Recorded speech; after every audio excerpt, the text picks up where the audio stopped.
The Majority Report with Sam Seder, where every day's Casual Friday. That means Monday is Casual Monday, Tuesday, Casual Tuesday, Wednesday, Casual Hump Day, Thursday, Casual Thurs, that's what we call it, and Friday, Casual Shabbat. The Majority Report with Sam Seder.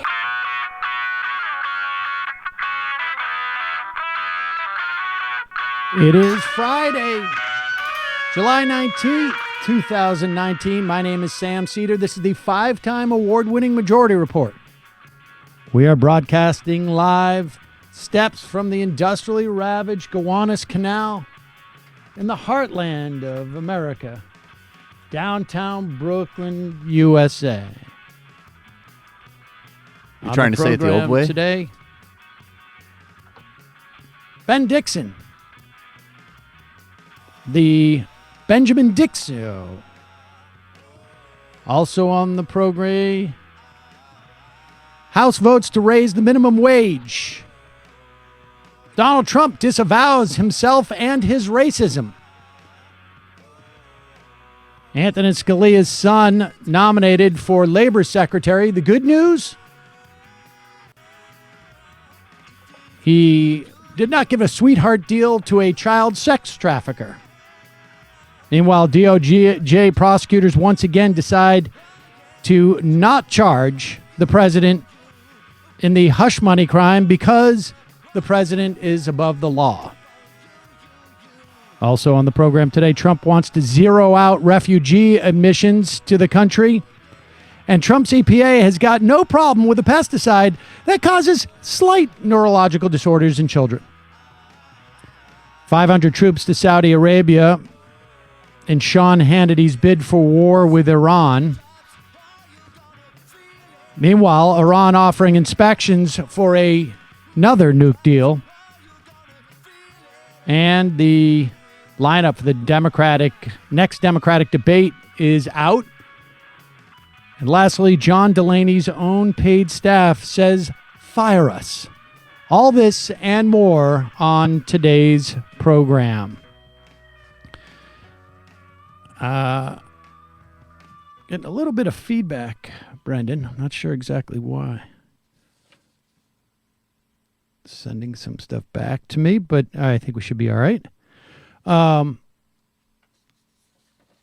Obviously, quite a crazy week this week, ladies and gentlemen. I'm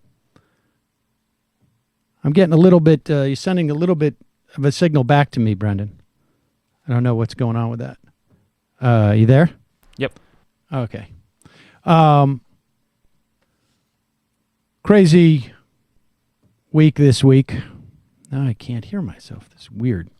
All right. Yeah, don't do that. A lot of stuff to cover this week. And I'm getting a feedback now again, Brendan. Are you there? I'm here. I don't. Okay. Your zip is up. Okay. Everything's normal on our end. Okay. All right. Well, be that as it may, we're getting a little bit of feedback, but I'll be all right. Crazy week. The Democrats, of course, have passed the minimum wage.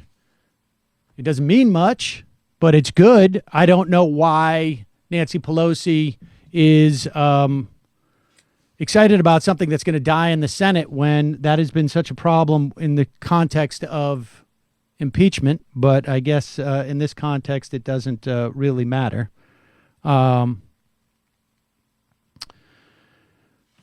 go here. Well, let's play this sound. Donald Trump apparently is disavowing everything he had to say the other night at the campaign rally.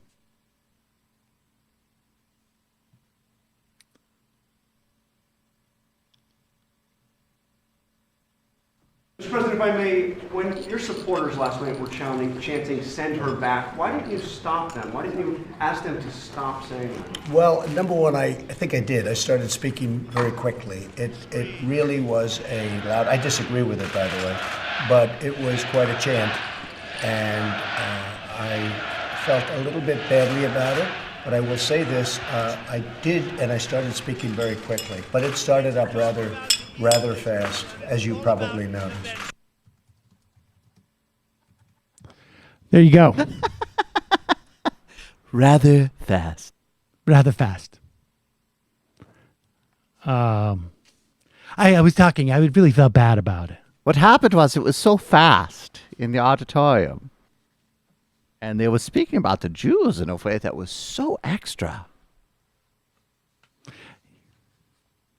Yeah, they got way out in front of me. That's what it was. It's almost like we were supposed to wait on that a couple of months. Meanwhile, it's not just, Donald Trump doesn't, it's not Donald Trump's problem. It's also, it's his followers that are the problem here. Here's a clip of Geraldo trying to defend him. It's clip number 4.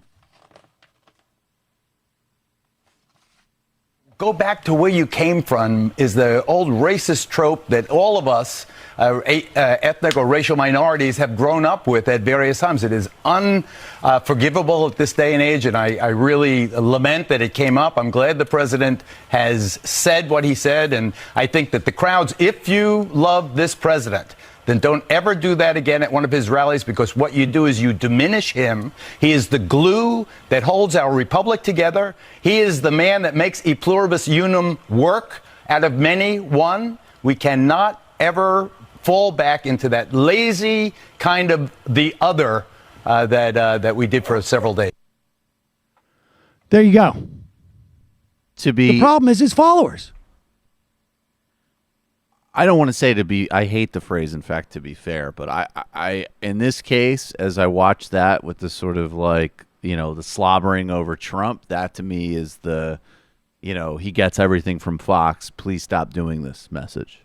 Not, Oh, you're saying Geraldo is sending that message to... That's my interpretation. I have no brief for Geraldo, but that's how I read that. I think Trump, it's impressive that Trump walked it back because he enjoyed it. Loved it. Of course. It's shocking. It's shocking. Super disturbing. We'll talk more about that with Ben Dixon. Hey, folks, whether it's a trail of muddy footprints or a pile of dishes after your first barbecue, nothing cleans this like the spring scents from Grove. Grove delivers natural brands you'll love, like Mrs. Meyer's, 7th Generation, Burt's Bees. Grove straight to your doorstep. And everything is healthier for you and the planet. Plus, it really works. I get a bunch of that. Most of the stuff that we have, the non-scented hand washing stuff that we have in the office, I get it all from Grove. Yep. What's the name of that? What is it? Is it the 7th Generation, or what is that? I think that was Myers. The one. No, I don't think it's Mrs. Myers. I'm not sure which one it is, but we get it all from the Grove. Now, listeners can take advantage of this exclusive spring offer. When you place your first order of $20, get a free 3-piece cleaning set in your favorite limited edition scent, peony, lilac, or mint. I would go with mint. I'm not going to do the lilac or the peony. You know the problem with that. Same. That includes Mrs. Meyer's Spring Hand Soap, a Mrs. Meyer's Spring Dish Soap, a Mrs. Meyer's Spring Multi-Surface Spray, a Grove Collaborative Cleaning Caddy, and a Grove Collaborative Walnut Scrubber Sponges. Plus, get a 60-day VIP membership as well as a surprise bonus gift. Just go to grove.co/majority to sign up and place an order of $20 or more. That's grove.co, not com, .co/majority, grove.co/majority. And also, folks, as you know, it can be hard to find the time to sit down, read a book, and learn more, but there's an app that can change that. It's called Blinkist. Blinkist is the only app that takes the best key takeaways, the need-to-know information from thousands of nonfiction books, condenses them down to just 15 minutes for you to read or listen to. Blinkist is made for busy people like you who want to get the main points quickly without reading the entire book. And its audio feature, Blinkist, makes it easy to finish a book during your commute, on your lunch break, or while you exercise. In fact, 10 million people are using Blinkist right now. It has a massive and growing library from self-help to business to health and history books. I mean, for me, I love it because I don't have time to read, particularly, like the self-help books. You don't need all the sinew. No. You want to go straight for the bones. Straight to the bone. Give me You want efficiency in my efficiency. I don't need the pros. Right now, for a limited time, Blinkist, and Michael has really gotten down a 4-day or 4-hour work week from Tim Ferriss. Oh, you know what? I can't even indulge in that joke because if only it were so. I think I feel like you've got it down to like a 1/4-hour work week. A 1/4-hour work week. Right now, for a limited time, Blinkist has a special offer just for our audience. Go to Blinkist.com/majority to start your free 7-day trial.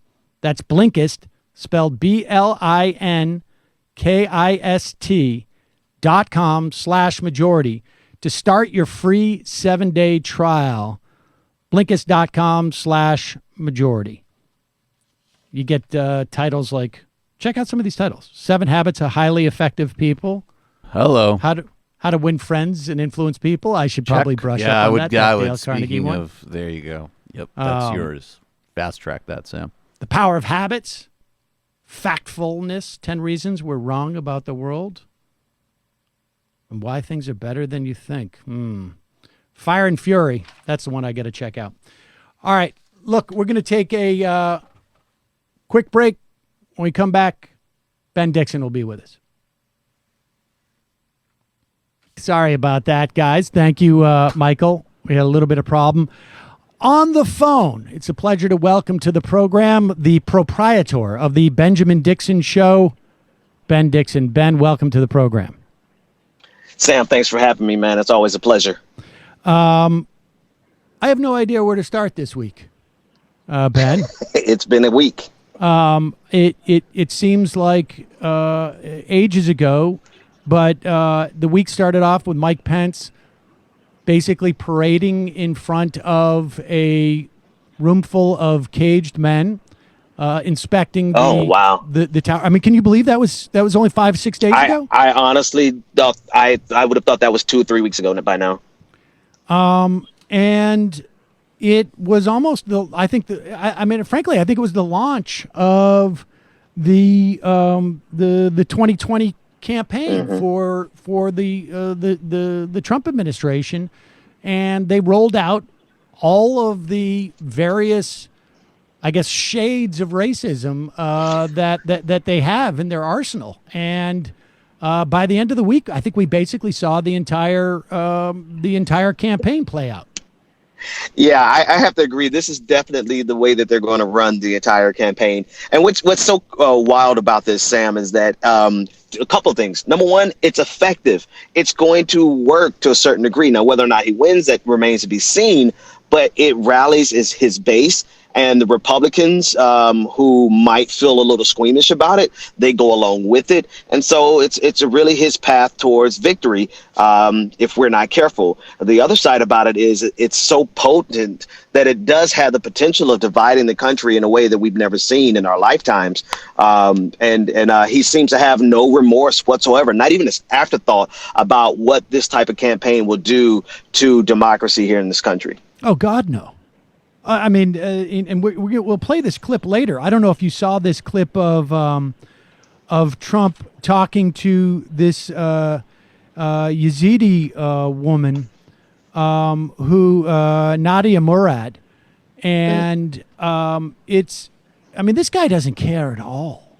And what I think is really sort of stunning is how little it appears that the rest of the Republican Party does. I mean, Yeah. we're talking hundreds of lawmakers, and you got, I think, what we have, 4 people who voted with the Democrats on this condemnation, and I think that was before the rally, wasn't it? Ben, are you there? Yeah, I'm here. Can you hear me? Yeah, you're breaking up a little bit. I am here, Sam. I mean, I think that was before the rally, Okay, can you hear me? wasn't it? Yeah, I do believe that was before the rally. The fascinating thing about this one, Sam, is that that the Republicans not only are going along with it, but they're doubling down on it. Like Lindsey Graham, right? For instance, Lindsey Graham is doubling down on Donald Trump's ignorance and on his bigotry. And we're finding that like throughout rank and file Republicans who would have at least in 2016, prior to 2016, they would have at least tried to give the appearance of not being outright open bigots. But now Donald Trump has provided sufficient cover for them to just live their best racist lives. I don't know. It's pretty stunning, and we had an attempt to, I guess, impeach the president or start impeachment proceedings. I guess this is on Wednesday now. I don't know. Time is completely dilated for me, but it was the motion for impeachment was tabled. Essentially, it was a procedural vote, and it basically put it to the side. I have a feeling they'll come back and take another bite at that apple a little bit later. On some level, I don't know. I mean, it's really sort of it's a scary scenario. We're 15 months out. One can only imagine. He's got to escalate this, right? I mean, he's going to, because, I mean, that's just the nature of the way that Trump works. And I feel like for years, I've been telling people it's going to get worse before it gets better. And I still think that that's the case. Yes, it was hard to imagine, right? With some of the things that Donald Trump was pulling over the last couple of years, it was hard to imagine how it could get worse. But with with the launch of this campaign, he has, I don't know, he's really found the one way that we could rip ourselves apart at the seams. Like I cut an entire I did a video this week and I cut an entire portion out because I didn't want to seem too grim or too fatalistic, but I cut the portion out because I really said, I don't know how we come back from this. Like, how do we as a nation come back from what Donald Trump is getting ready to do with us? And that was Monday. I had no idea that the week was going to get so much worse. I should have just left it in there because really that's the question. If Donald Trump goes all the way with the campaign, the way he's talking right now, I don't know how we come back as a nation. Yeah, I mean, there's going to be a lot of, I don't know either, to be honest with you. I mean, I think that on some level, it's just a matter of the idea here has to be that they are just simply defeated, right? Like, I mean, I keep waiting for a broader, and maybe it's there, but I don't know how durable it is. I mean, it sort of feels like there has been a palpable shift in the media and in the mainstream understanding of not just Donald Trump, but of the Republican Party. I don't know. I mean, do you feel that's the case? Sam, I lost you there for a second. I didn't catch that question. Do you mind repeating? I was asking if you thought there has been like a palpable change in the media or the media's perception, I think, of the Republican Party. I don't know. That's a difficult one. Like I would like to think that this week opened the eyes of at least a handful of journalists. But this week they had Richard Spencer on CNN, right? Jake Tapper had him on his show. So I'm not really sure if the change is positive, right? You would think that it would be positive. There's some journalists who have come out and expressly calling what Donald Trump is. They're calling it for what it is. But I'm not sure that the media institutions are going to play the role that they need to play. I think they're still trying to be quote unquote fair and balanced, and inevitably leaning towards fascism because they're giving Donald Trump cover in so many ways. We had another situation where the prosecutors apparently in the hush money to the paid during the campaign. Apparently, Donald Trump, it was released, was on the phone calls about Stormy Daniels, and the prosecutors have now, basically, it's clear that to the extent that they decided not to bring charges, it was a function of this DOJ, internal ruling, essentially, their assessment from the Office of Legal Counsel. Remember, this is the same office, incidentally, right, that said torture's legal, right? And on some level. And, I imagine that this is the assessment of the DOJ. It's never been tested at the Supreme Court. And I don't know who would have standing necessarily to bring this question to the Supreme Court. I imagine we won't find out until there's a Democratic president and the Republicans try and do this. Right. But there's been different times where I feel like over the past couple of years, and certainly, after the first month or two, I was a little bit less concerned, but you start to really see the creakiness in our system. Yeah. And, this week after Donald Trump came out and made those statements about Ilhan Omar, Bill Barr came out and said basically the exact same thing in much more, I guess, polite words. And I don't know if you saw that, but the combination of Bill Barr coming out and doing that and basically saying, I am Donald Trump.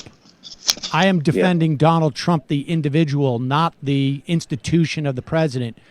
It really starts to make me wonder just, sort of how smooth a transition of power could be in this situation. I mean, I know this kind of talk is a little bit there. It's very easy to slip into some measure of hyperbole, and when other people have articulated this to me in the past, I've been a little bit, I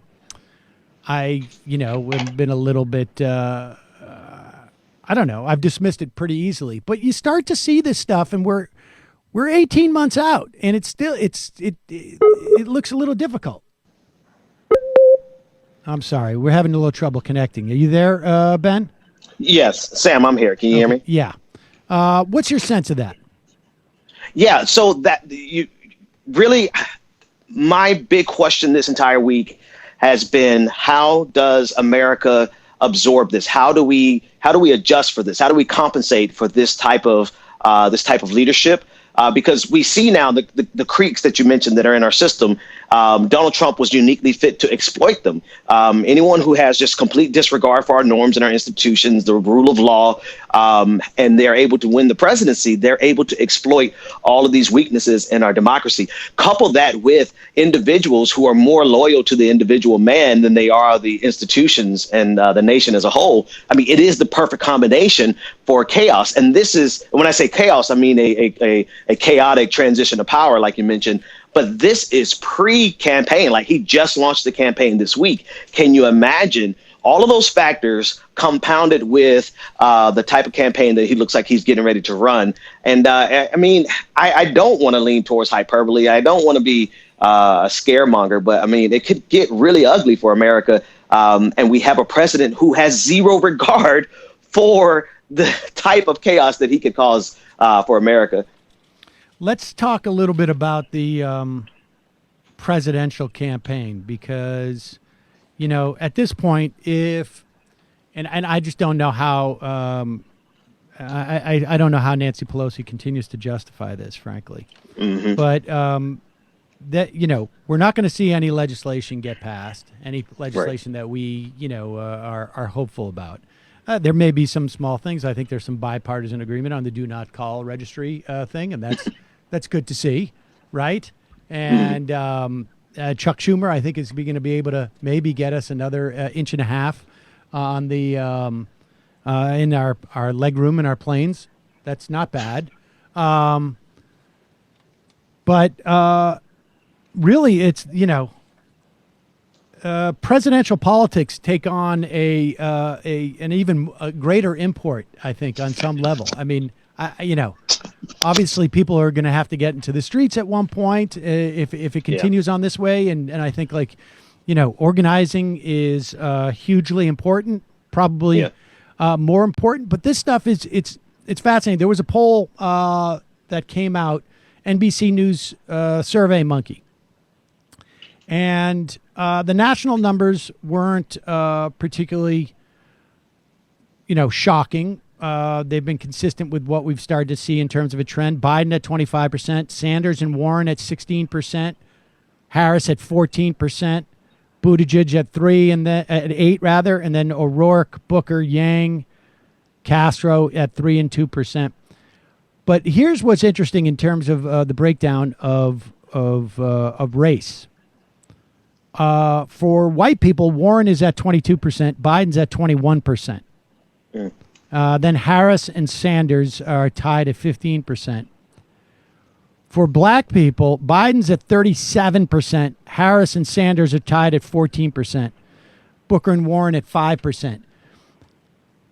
I mean, I got to think on some level that as Donald Trump attacks, just becomes more and more racist, and you see these chants like "send her home," right, or "send her back" or whatnot, that this could be helpful to a Joe Biden insofar as there's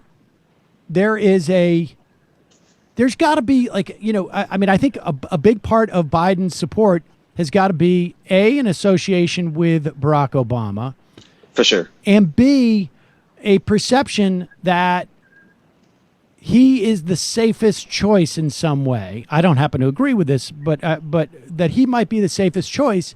And, for people of color in this country, you start to get into this is an existential issue at this point. Yeah. I'm with you. I don't agree that he's the best choice to beat Trump. I think the argument there falls apart really easily when you see what Donald Trump is able to do with Joe Biden's history.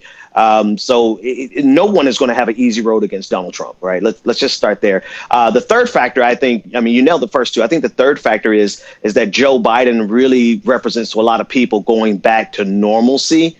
And I think that's fallacious, too, because there is no going back to a normal state after this. Right. What Donald Trump has done to the country has irrevocably moved us in a detrimental direction, but definitely towards the right. I mean, there is no going back to normal when he has had over 100 judicial picks that are all probably sycophants, right? His impact on the Supreme Court, his impact on the national discourse, there really is no going back to normal. So if people are looking for Joe Biden to be the safe bet and the bet to take us back to normal, I think that's a really bad bet. And I think the primaries are going to flesh that out for us. I think we're going to see a lot more. Biden's not going to survive for a whole lot longer. That's just, maybe I'm wishful thinking here, but I'm counting on the primaries to really flesh this out for us. Yeah, I think that's that's my sense too. I just wonder that, I don't know that a lot of Biden support. I mean, we're still in a time period where people haven't necessarily fully engaged in the primary, and so I think it's easy for people to have those assumptions about Biden because he was the vice president. Right. They released the lineups for the next Democratic debate. I missed the, I don't know what you call it, the lottery that CNN did or whatever it was. But on night one, Marianne Williamson, Tim Ryan, Amy Klobuchar, then Beto O'Rourke, John Hickenlooper, John Delaney, who's, incidentally, it's being reported now that his own staff has basically said, fire us by August. Yeah. And Steve Bullock. So basically, nobody's, and Pete Buttigieg, Bernie Sanders, and Elizabeth Warren. And let's just start with that. What kind of dynamic do you think that's going to create? I mean, my sense is that Warren and Sanders, it's too early for them to go at each other, but maybe that's not the case. What do you think is going to happen there?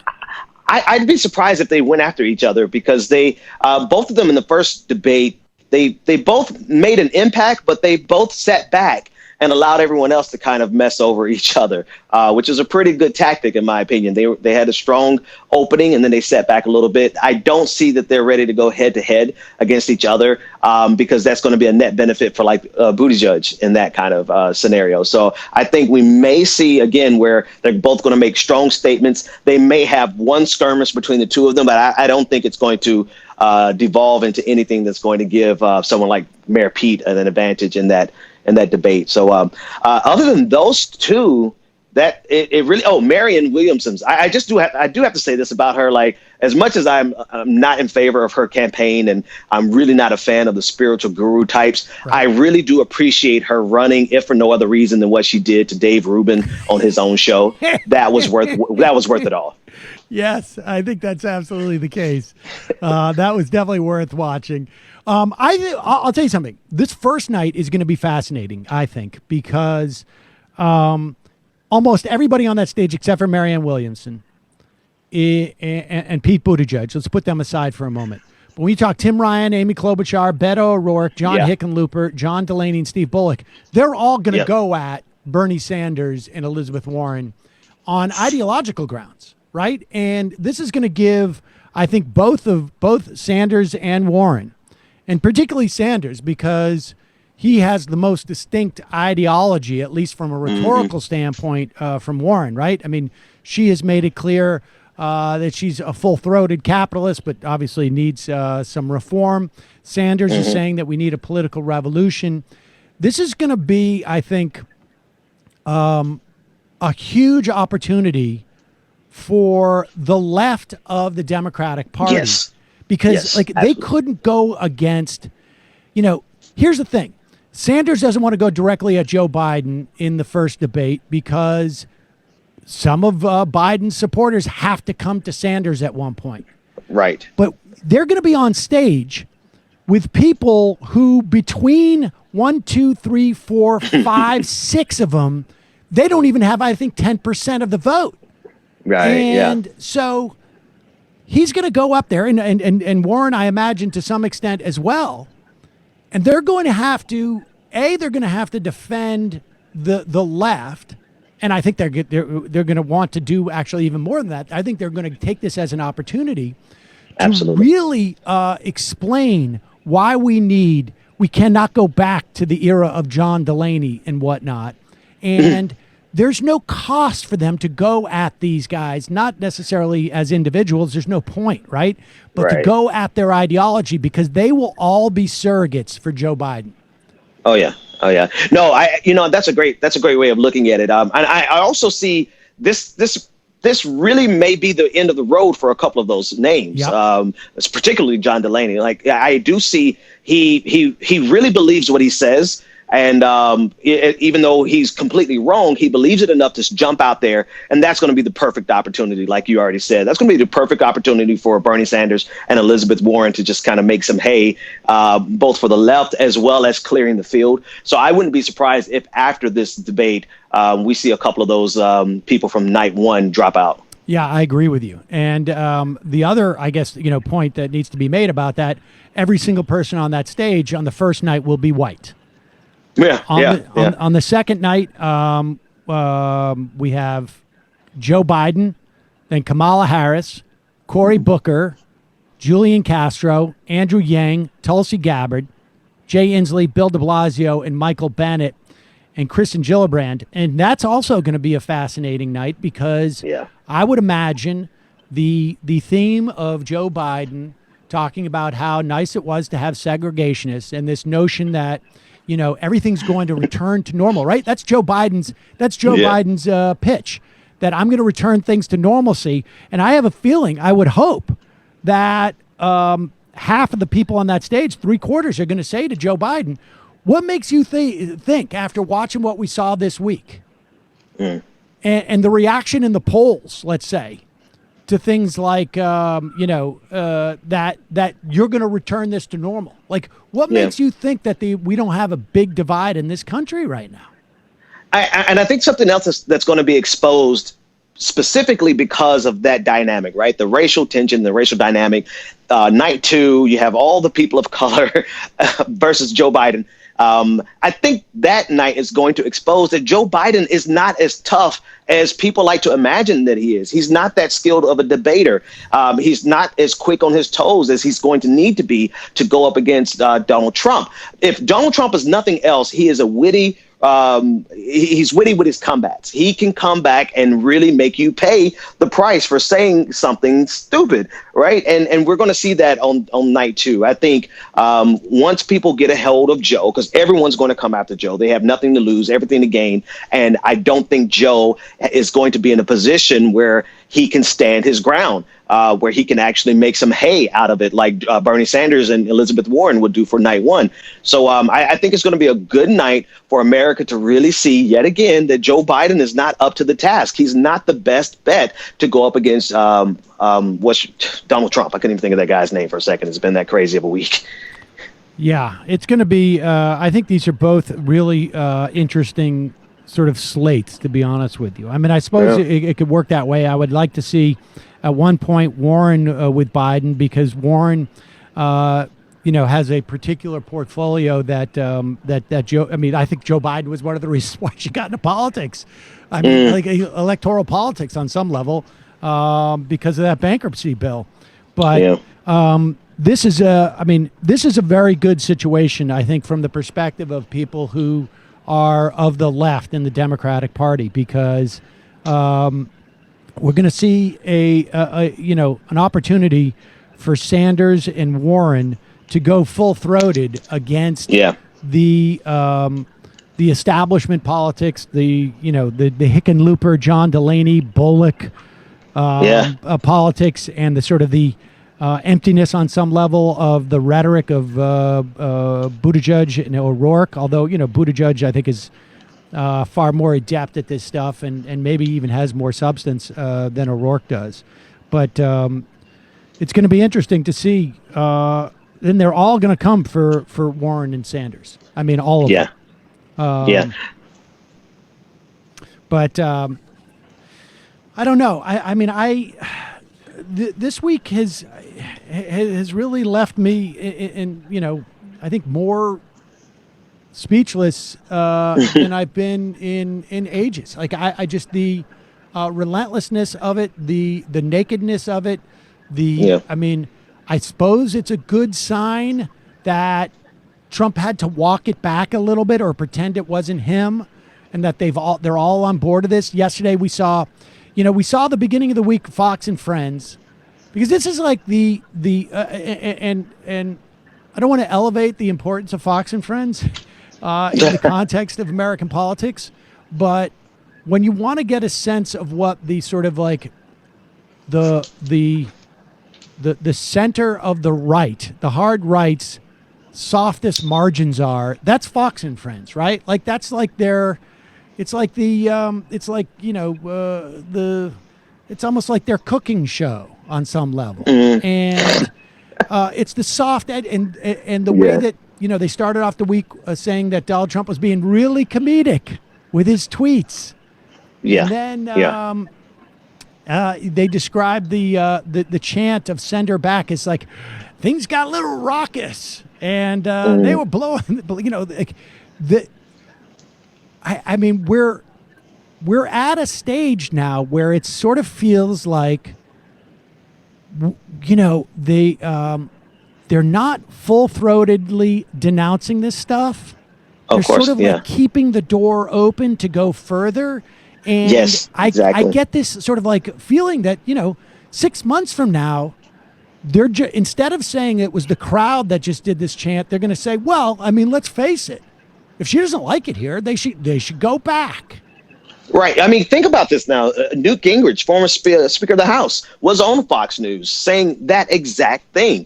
Right. So this is I'm not impressed by there was nothing to be impressed by. But the fact that he walked it back just an inch, that's his MO. Like if he does something ridiculous, he will come back an inch, and then watch next week, he's going to run a full mile on us and go in the opposite direction. Right. So his excuse that the crowd got out of control or whatever, next week, he himself he's probably going to double down on this because that's what he's done in the past. But that speaks to another problem, Sam. There is no more normal when so many of the Republicans in this country actually not only identify with what Donald Trump is doing, but are willing to go even further than Donald Trump is presently willing to go. So for anyone who thinks that we could just go back to normal without actually addressing these issues in a substantive and almost combative fashion, we've got to fight.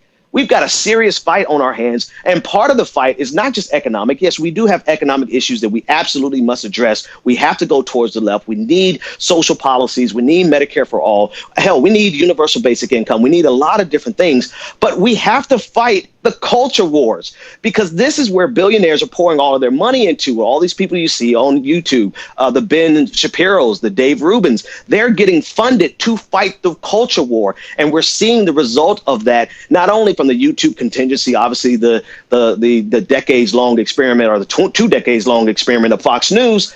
It has all been about the culture war. And we have a significant portion of this country that not only buys into what Donald Trump is saying, they want him to go further. And there's no going back to normal if you're not ready to fight that head on. There's only a new normal that can be had after this. Well, Andrew Breitbart, who, folks like Shapiro was spawned of, I guess, on some level. And, of course, Bannon came in and was more or less a partner of his, the Mercers. Breitbart's big cri de coeur, I guess, was that politics is downstream from culture. And part of that was just because of his own resentment that the guys in Hollywood didn't want to hang out with him, and you saw it with Ben Shapiro. Had interest in becoming a screenwriter in Hollywood, and then obviously couldn't because he's conservative, and that's why he couldn't get a job. But I think this is increasingly the case, right? And that's. I agree with you. I think it's becoming. There is so much of our politics is this culture war. They have been able to sort of activate more and more on the right. I mean, because this is Pat Buchanan was calling for this in '93. Yeah. He was calling for it when, on some level, it worked under Nixon, right? I mean, that was Pat Buchanan's whole thing. We're going to split the country in half, and we've got the bigger half, is what he said at the time. Mm-hmm. And it worked then.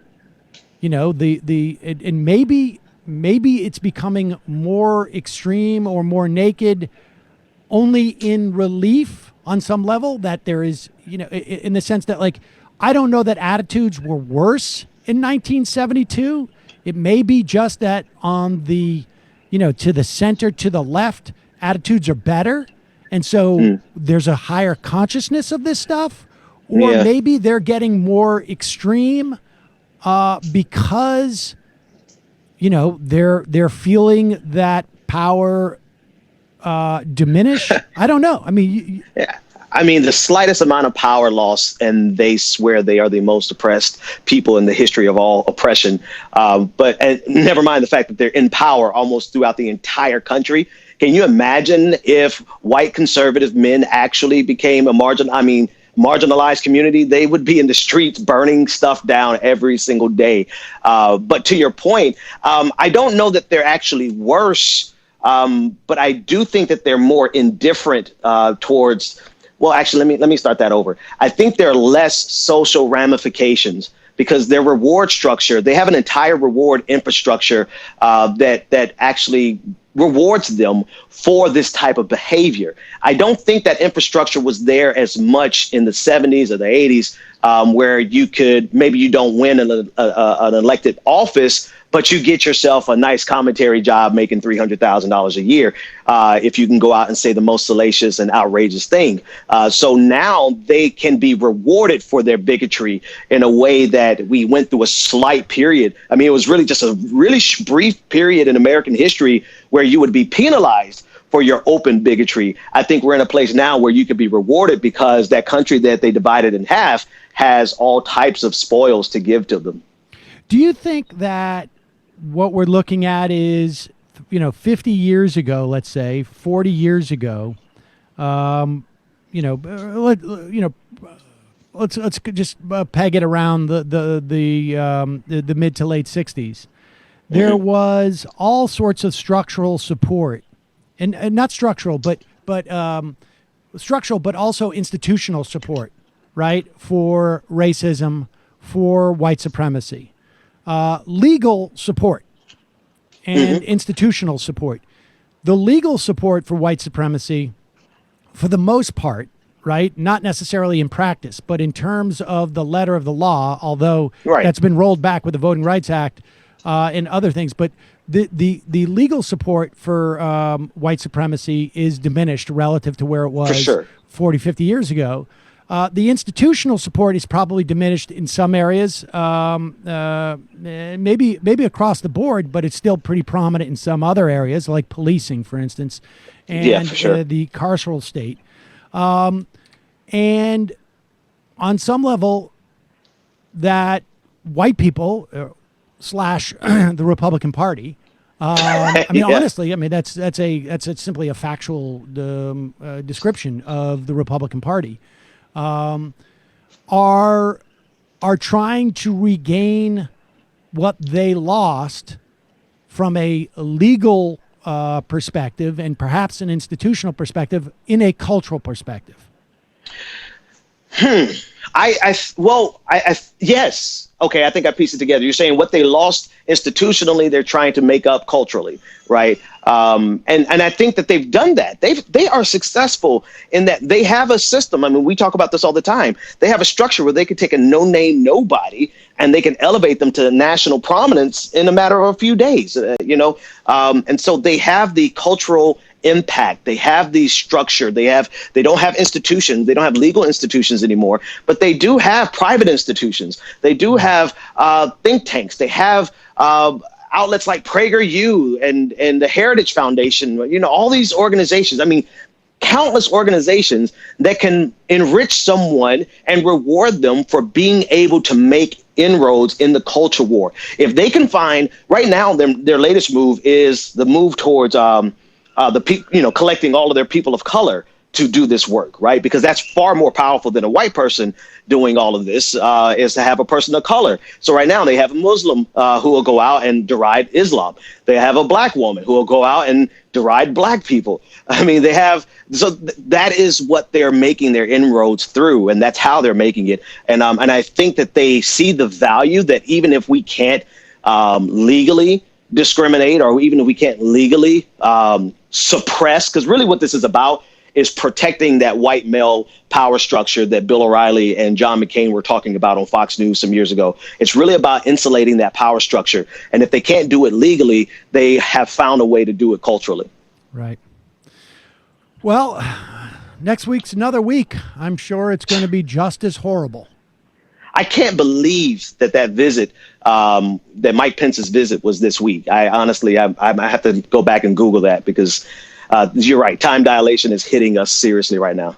I think those Face app where everyone aged themselves and gave their information to the Russians, I think it really is far more accurate than we really want to believe because of the pace of our news cycle. I feel like I've aged. Well, I'm old, but I feel like I've aged even more rapidly over the past, 12 months. For sure. Michael, are you going to? No, I'm going to say, Sam, you have been, you haven't, my friend. Well, I appreciate that, Mike. I appreciate that. Even though I know it's not true, man. I've aged so much. Man, this last 2 years have been really rough. And I think it's been rough on a lot of American people. We're going to have some PTSD treatment for most of Americans once we get past this Trump stage and get to the new normal. That's the thing. we're going to have to adjust. But I don't think that's going to happen, right? I mean, I think that I think there's going to be a couple of months, but then I think Tom Cotton or whoever it is going to come back, and I don't think getting rid of Trump it will maybe make it less telegenic on some level for a brief period of time, but I don't think this goes away. I think it's going to take some dramatic change, and it's going to need dramatic change and time. Can I run one quick thing by you guys? Yeah, I think that this is another reason why, very specifically, and we're still in the primary. Hopefully we'll never get to this point. But I think one of the things that's also so specifically destructive about Biden is, one, I think he could team up with Republicans to do things like cut Social Security and Medicare, which we've talked about. Yeah. And two, because I think he will be probably more than any other candidate on a continuum, a willing co-participant in these people taking a couple years to launder themselves and pretend they didn't do all this. Incidentally, before we get to 2022 and 2024, when they restart it up again. But he will be exactly the one to be like, yup, come to the White House. I know that was a weird aberration, and let's just pretend you weren't willing co-participants for this whole journey. Yeah. We could have pulled this the other day, but Mark Sanford was on Chris Hayes the other night. And Mark Sanford is contemplating a presidential run against Trump, Against Chris Hayes. and against Chris Hayes. And he said he sort of implied this at first, and then Hayes asked him directly. He said the number one challenge facing this country right now is the deficit and debt. and Hayes was like, "Wait, are you serious? Are you seriously saying that?" And he goes, "Yes." And then Hayes said, like, "You guys are just going to pretend like that's the case when a Democrat gets in office, and the whole cycle is going to start over again." And I'm quite convinced of that. I mean, there was a story, Rush Limbaugh. I was reading somehow. I stumbled onto Reason magazine. Rush Limbaugh was basically saying, like, yeah, don't worry about spending. That was just a trap that we set for the Democrats. Yeah. And he's going to snap back the moment, Bernie Sanders is elected, or Elizabeth Warren is elected, or Pete Buttigieg is elected. They're immediately going to be like, the deficit and debt is the biggest problem that we have. It's going to be Weimar Germany and et cetera, et cetera. And that's Biden will let them do. And I put Buttigieg on the side of that equation as well. I think Buttigieg will do that as well. Yep. Let them launder it. Yep. And this is why we have to have there has to become a new normal, right? So when I say get past Trump, I mean, we can get past Trump and go right back to the way things were. And because we don't have the infrastructure on the left, hell, not even the Democratic Party, as powerful as they are, they don't have the infrastructure to command the news cycles and to command the discourse the way Republicans do. Yeah. And so if we go back to normal, it will be exactly that. I mean, Republicans will just reset their 20-year cycle. And here we are. We're going to be fighting about deficits. But we have to get to a new normal, which is going to include shattering this entire notion of Republicans being fiscally conservative and shattering the notion that we have to worry about deficits, because we've never worried about deficits underneath Republicans in the first place. And coupled with that has to be someone who's willing to fight the culture war on a level that can help us reset this, because if not, the Tom Cottons can come in the future, right? But if we don't find a way to make it socially unacceptable to be this open bigot and run these bigoted campaigns with loud dog whistles, with bullhorns, then we will just keep going further and further down this slippery slope towards fascism. I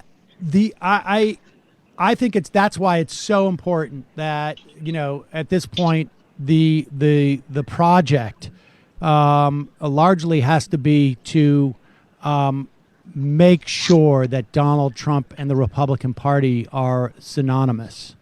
That yes. There is no and not even argue necessarily that the Republicans lack fiscal discipline, because I don't think that should be the fight. I think the point is that they're the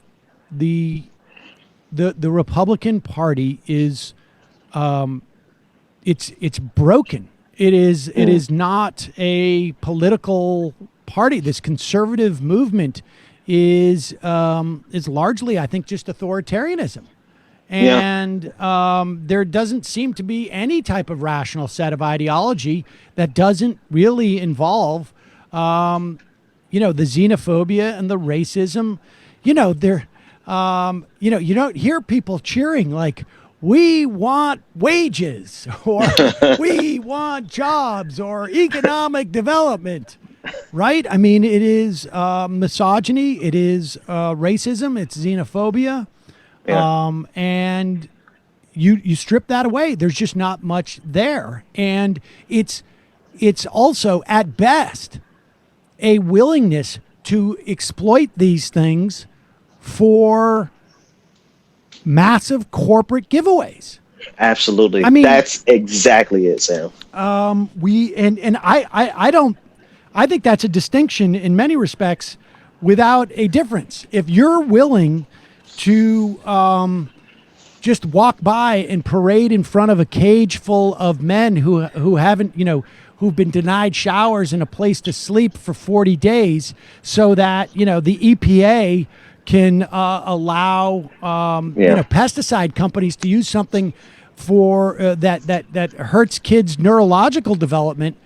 I mean, you're a racist, and on top of that, you're racist plus. That is the sheer reality of this. The people in the crowd whatever night that was is, at this point, the people in that crowd, they may not even be cognizant. Some of them may be beneficiaries of the corporate handouts that Donald Trump has given them, but the majority of them are there because of the fury that Donald Trump is able to rev them up in, and it goes it's hand in hand. It is the what's the matter with Kansas scenario on meth, right? It's like on steroids, and where now they are clearly free to be their full bigoted selves, while their corporate overlords in the background saying this is perfectly fine for us because now we can gut every safety net, every safety measure, everything that has ever given us progress over the last century. We can gut it while they're out there celebrating their racism. Yeah, I mean maybe we need some version of like crypto racism or neo racism or utilitarian racism or something like that to describe, Donald Trump is really a nice guy at heart. He's not really a racist. Mitch McConnell's not really a racist. They're just using racism and misogyny to, provide tax cuts for their people, or just for the sake of bringing people on board, maybe you need to put like some type of qualifier on the racism so that people feel more comfortable with it. Like, hey, we're not burning crosses on anybody's house. We're just basically exploiting the impetus to do that to achieve corporate aims. Yeah, I guess my only question with that would be like, who would we win with that argument? Only because they have a full-throated acceptance of racism on the right, and then we have kind of this milquetoast approach from Nancy Pelosi, from Joe Biden.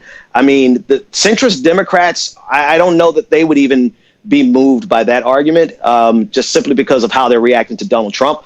But the sentiment is 100% accurate. I mean, you're absolutely right. Well, can I just real quick, one other just thing on this? That actually, though, correlates with calling out the disingenuous and really and sort of trash pseudo identity things that are marshaled by disingenuous Democrats as well, because the whole context of part of the drama with the Twitter account and clearly them trying to get the AOC staffer fired was that he said, if you're a Democrat and you voted for a border funding bill without any accountability for the border system, that is functionally a racist vote, among many other things. And they went to immediately, well, Sharice Davids voted for it, and she's Native American and the most, crass identitarian nonsense. And he responded and he said, well, you can be of color or Yeah. any identity, and in fact enable a racist system. And that is actually the deeper point, and that will implicate a lot of Democrats, as far as I'm concerned. Absolutely. I mean, and that's self-evident, right? I mean, Clarence Thomas. Well, that's the other thing. Well, they always want to. Well, people want to always. I'm draw not saying the that boundary Sharice where they Davis. want to draw. I'm not comparing Sharice Davis, but it's on a sliding spectrum. Yes. Right. Like, and there's plenty of data. I mean, this. We've talked about this. I mean, Eddie Glaude's book. Sort of walks through the notion, and others that for that matter, that white supremacy is a practice. Yeah. And it is something that it's not, white supremacy can be practiced by any member of any race. You're conditioned in certain areas. I mean, you have certain other agendas, but it doesn't get worse than what we see. Well, let me put it this way. It's yet to have gotten worse than we have seen this week in politics, at least in this, in the past couple of decades. I think I think we're going to see it get worse. So, Ben Dixon, appreciate your time today, buddy. Always a pleasure. Always a pleasure. Thanks so much, Sam. Mike, take care. Bye-bye. Take care. Good to talk to you. It's actually nice to. Thanks for letting me jump in a little bit. I miss talking to Benjamin. Well, you're welcome, Michael. Everybody's calmed down.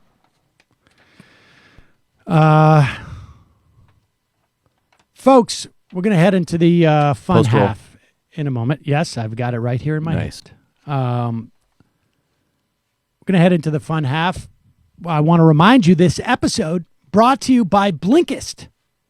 The Blinkist app takes the key takeaways from thousands of best-selling nonfiction books and condenses them into 15 minutes. You can read them or you can listen to them. You can read like 3 or 4 self-help books just on the treadmill alone. 10 million people are using Blinkist right now. It has a massive and growing library from self-help and business to health and history books. You can read the Fire and Fury. It's a great. I'm absolutely a wolf defender in the Trump era. It's a great book.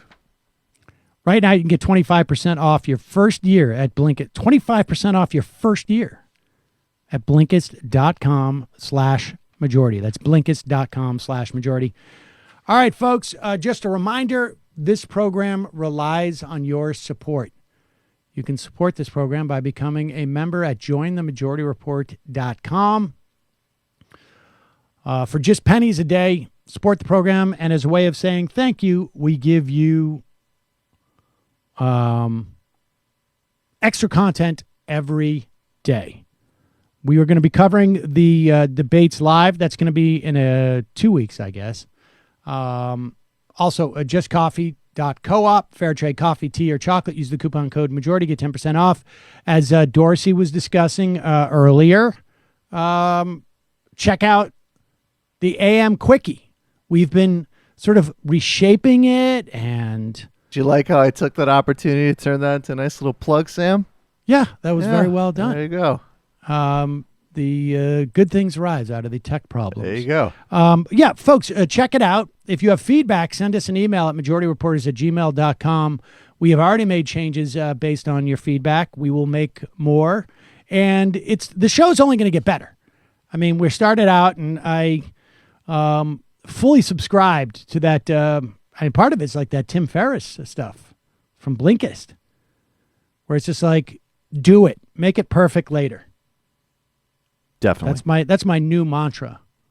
So I don't have time to make anything perfect anymore. That's basically what I did too with my kids. Just sort of thank you for cutting some doing that, corners because about I was some just kids. about to make a parenting joke about you, and I thought that would be a little over the line. So I appreciate that you did it yourself. Thank you. You're welcome. Because it needed to be made. It was sitting there. Yeah, no, I no longer worry about dropping the ball with the kids anymore. I'm just You know like, what, Saul? Practice makes, further mistakes. Anyways, what are you going to do? No, I tell them to practice. I just say that, like, I just basically say, like, look, as long as you guys are fed, more or less, we're fine. I'm doing a great job. Sam, I just picked up a copy of I think you just sent me a copy of the 4 stages of highly effective crisis management, how to manage the media, the digital age. I thought it was literally the crisis in the office. Well, that's the point, I think. That's the joke. And that tells you how to do the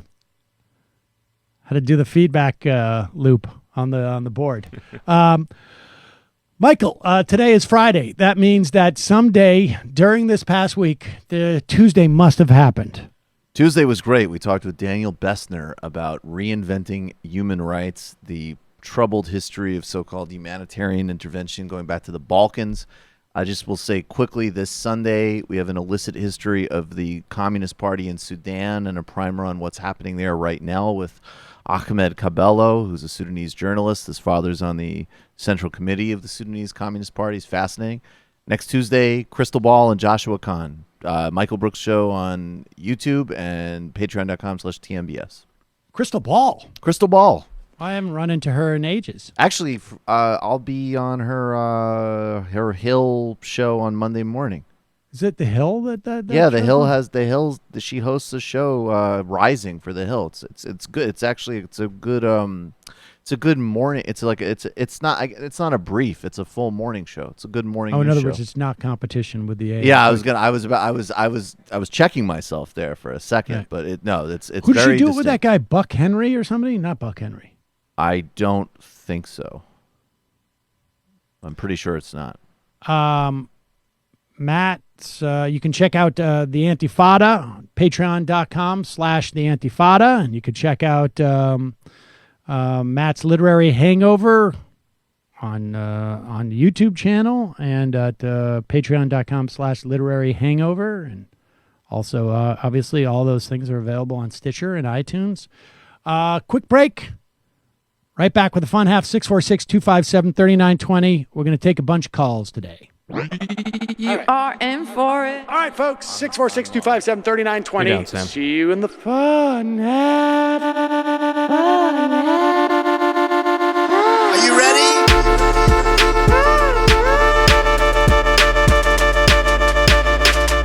Who sent us this? Alpha males are back, boys back, and the alpha males are back. Just as delicious as you can imagine. The alpha males are back, boys back, and the alpha males are back. Just want to degrade the white man. Alpha males are back. I take all of it in my throat. Alpha males are back. Almost says what? The alpha males are back. You are a madman. And the alpha males are back. I am a total cunt. Can we bring back DJ Dannerky's song, please? Yeah, or a couple of them. Just put them in rotation. DJ Dannerky. Well, the problem with those is they're like 45 seconds long, so I don't know if they're enough of a break for people. That's fucking nonsense. Hey, folks, reminder. I do not have Parkinson's. And the alpha males are Psych. Fuck them. Almost says what?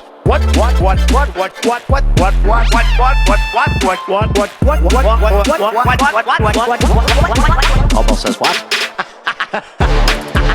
Hell of a lot of bank. Hell of a lot of bank. Hell of a lot of bank.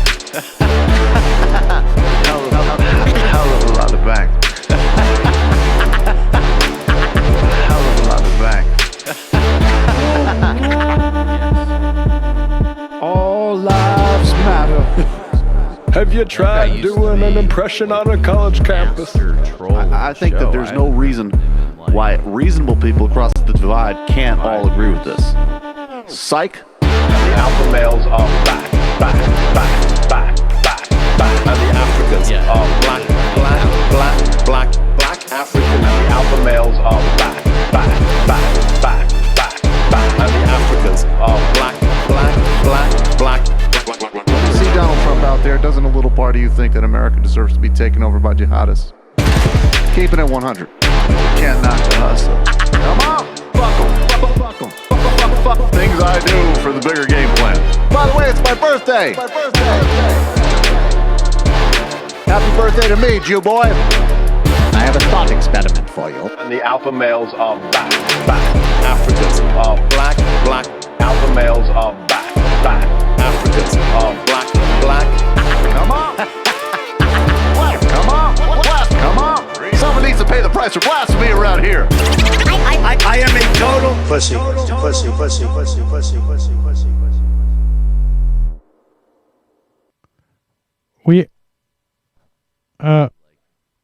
We're back. Michael, are you done? Oh my God. That was just for you, Sam. Oh, well, thank you. We are back. It's the fun half, ladies and gentlemen. 646-257-3920. Before we go to the phones, Ilhan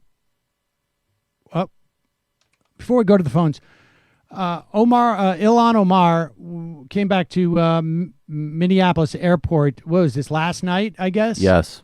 And this is good to see. Here she is.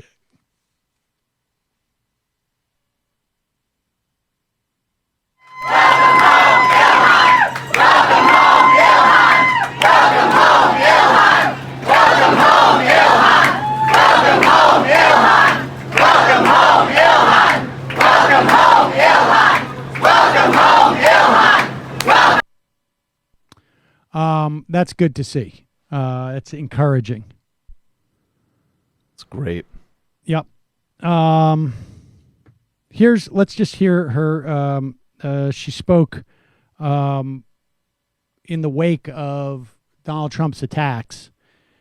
And there's genuine concern about her safety, the safety of the members of the squad. Frankly, there should be concern about, throughout the country. But here she is.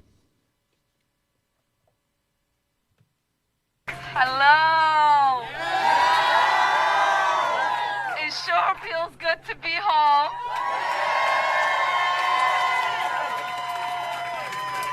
They said send her back. They didn't know I was already going back. So everybody talks about how he is threatened because we criticize him. But the reality is he is threatened because we are inspiring people to dream about a country that recognizes their dignity and their humanity. We are pushing for a government that takes care of its sick, of its most vulnerable, which are its children and its elderly. We are pushing for a government and a country that recognizes that we are all one.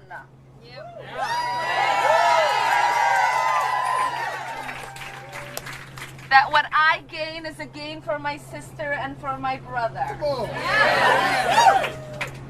We have always been about creating a more perfect union, an inclusive one that is not just tolerant, but accepting.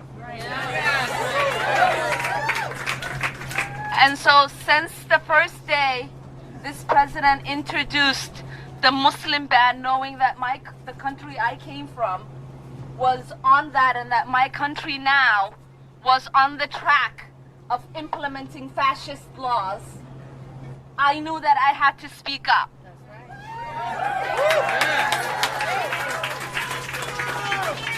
Because hope lies in the dreams of every immigrant who is able to achieve that American dream. Hope lies in every child that is able to achieve its full potential. Hope lies in every student that achieves an education and has a regular pathway to success. Hope lies in our constant renewal. And so when I said I was the hope of the United States, is because I embody what that hope should look like.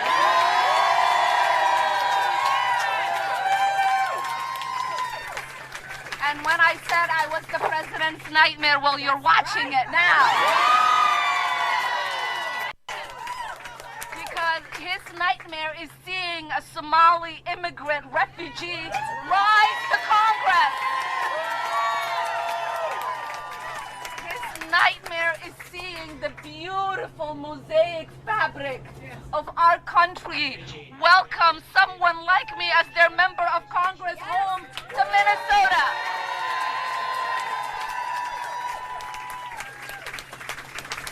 And so we are going to continue to create that hope. We have your back. And we are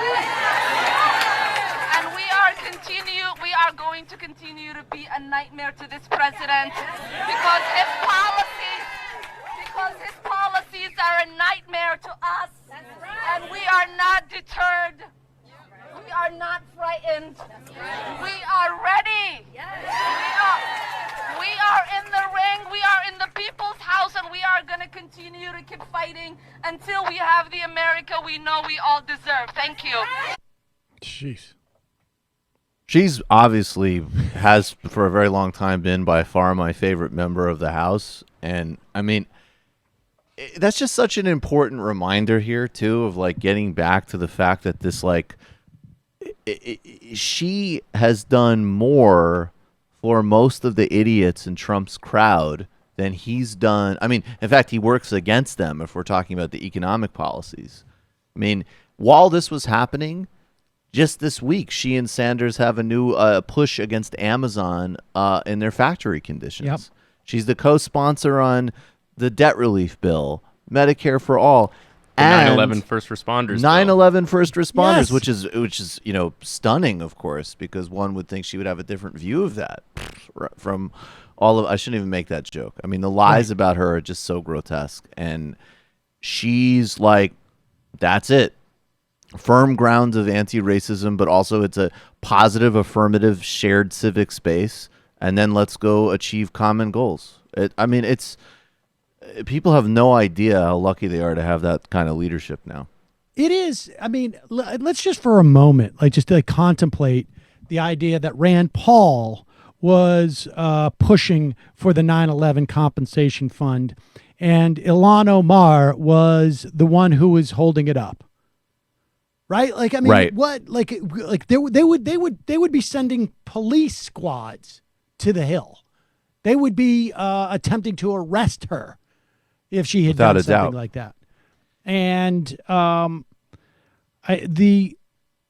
there is nothing more disgusting. I mean, this is like one of the few times where I wish the Jews had a pope, so that the pope could come out and say, like, hey, incidentally, all of you who are trying to leverage the Jews in this way, you're disgusting, and you're all, if you're Jewish, you're excommunicated, and if you're not, just, I'm the pope of the Jews. 100%. So, I mean, it's really been grotesque.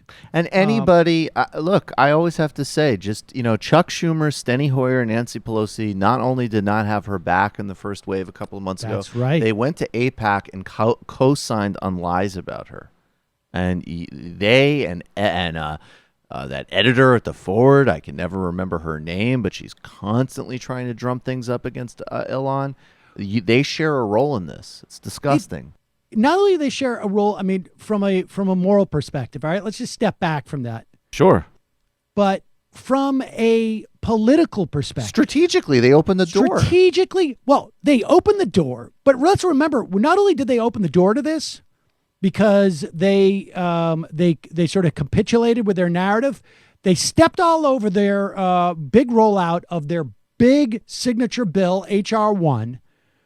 And I don't know if people remember this, but they had this House Resolution 1 was a massive anti-corruption bill. It across the board, it got money out of politics. I mean, it would be an impressive piece of legislation. It did not get 5 minutes of news coverage because the Democrats opened the door, Nancy Pelosi, et cetera, to this criticism of Ilhan Omar. And they tried to exploit it. They lost that internal battle, and they lost much of their agenda because they signed on to it. And yet they will not learn that lesson.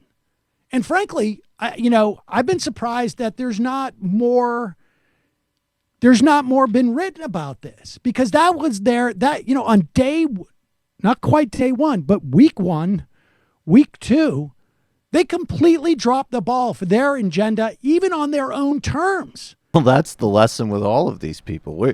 Gone are the days of, I disagree with them maybe like vehemently, but they have some sort of ruthless efficacy in narrow political games. These people don't have that. And I also just want to say, from the social media perspective, I just want to reiterate that if a politician or a journalist or a think tank person is saying, if they put out the "I condemn the president's xenophobia," blah, blah, blah, it has to mention her name specifically. You have to have the specific stake of how this is being weaponized against a specific person. Because as Mehdi Hassan tweeted yesterday or the day before, in his words, they're trying to kill her. You need to be very clear about who this is centered on. And how stuff like this is responded to is also important. Here's Marco Rubio. And here's Marco Rubio trying to pretend like he's above the fray in some way.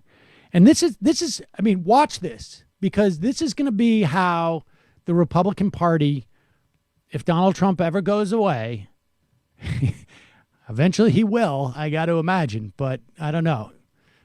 If Donald Trump ever goes away in some fashion, because, look, even if he loses the election, and even if he peacefully leaves, and even if he is not sent to jail, he's still going to go out and start some media enterprise that will keep his, keep this energy alive. They're going to, there's that much more to exploit at that point. And understand, too, that if he, leaves the White House and then, croaks because of a massive heart attack, you still got the Trump kids who are going to exploit the hell out of this, too. Jesus. Yeah. But here's Marco Rubio basically doing a dry run on how he's going to, lead the Republican Party out of this quagmire maybe someday. So here's how this has been working. The president says something and people cringe because you don't like it. But then the other side, these left-wing politicians, people in the media, they go crazy with their outrage. And they demand that you immediately answer what he said and answer it the way they want you to answer it. And so here's what you're reminded of. These are the same people that said Reagan was a racist because of he was in favor of welfare reform. George W. Bush was a racist because of the way he... No, Reagan was a racist because he does the exact same thing that Donald Trump does, just in much more couched language. He was a racist because he made up lies about so-called welfare queens, and he announced his candidacy. We all know this, right? In a state and a in town, Neshoba County, and where civil rights workers were murdered, and he talked about states' rights. That's why he was a racist. Continue. He responded to Katrina, and John McCain. They even accused him of being like George Wallace. They allowed him to be attacked for that. And Mitt Romney. Let me remind you why they did that, because he voted against making Martin Luther King Day a holiday. Go ahead. They said he was a country club racist because in a speech somewhere he said that if you want free stuff, vote for Obama. And so these are the same people, by the way, that one of their members of Congress from their party says that support for Israel is all about the Benjamins, and they couldn't even pass a resolution condemning anti-Semitism by itself. But it took them less than 72 hours to pass a resolution condemning the President of the United States tweet as racist. And even in the media, Obama says we can't let people across the border, and nobody says anything. A Republican says it, and it's white nationalism. So the hypocrisy, the self-righteousness outrages people too. And on top of it, you have these four members who are Americans. No one should question that they are fully as American as me or anybody else. But they're also political bullies. They go around attacking people, calling other Democrats just like Southern segregationists. But when you hit them back, it's because they're women of color. And so they hold a press conference saying we shouldn't be talking and dividing people on the basis of race or ethnicity. But then they go on to say, by the way, if you disagree with us, you're a white nationalist and you're a racist. So it's absurd. People are tired of this game. You have to immediately respond, pick a side between these two. It's a game I'm not going to play. It's distracting us from the important things that this country needs to be focused on. And I'm not playing this game anymore. Like he's... That is the most gutless version of trying to look like you have balls I've ever seen in my life. You know what I'm going to do? I'm not going to take a stake in anything. How about that? That is the equivalent of the Ted Cruz, like, listen to me, Donald Trump. You don't call my wife those things. And will I support him? I said he's horrible. I'll support him, yeah. First of all, a whole bunch of racist shit isn't racist. Second of all, lie about Ilhan, and that's not cool what Donald Trump did. I want to address this because this keeps coming up. This is the leveraging of anti-Semitism by guys like Marco Rubio. There are two comments that Ilhan Omar made that basically have morphed into anti-Semitism. One is that the reason why these people, specific lawmakers, were supporting and voting in favor of, extended rights for Israel in the context of our political system, all about the Benjamins, which is identical what Thomas Friedman said about support from Israel coming in and money coming in from AIPAC. Identical. Slightly different. Thomas Friedman was more explicit, but identical. The other thing is when Ilhan Omar supposedly claimed that people had dual loyalty or that Jews had dual loyalty, she was responding to a bill that Marco Rubio was introducing on a federal level to mimic a bill that exists in 27 states around the country, where if you are a contractor and are doing business with the state, if you're giving, for instance, this was a case in Texas, speech therapy to kids in classes, and you're hired to go in and provide speech therapy, the state of Texas makes you sign a pledge that you will not participate in any protests or boycotts against Israel as an individual.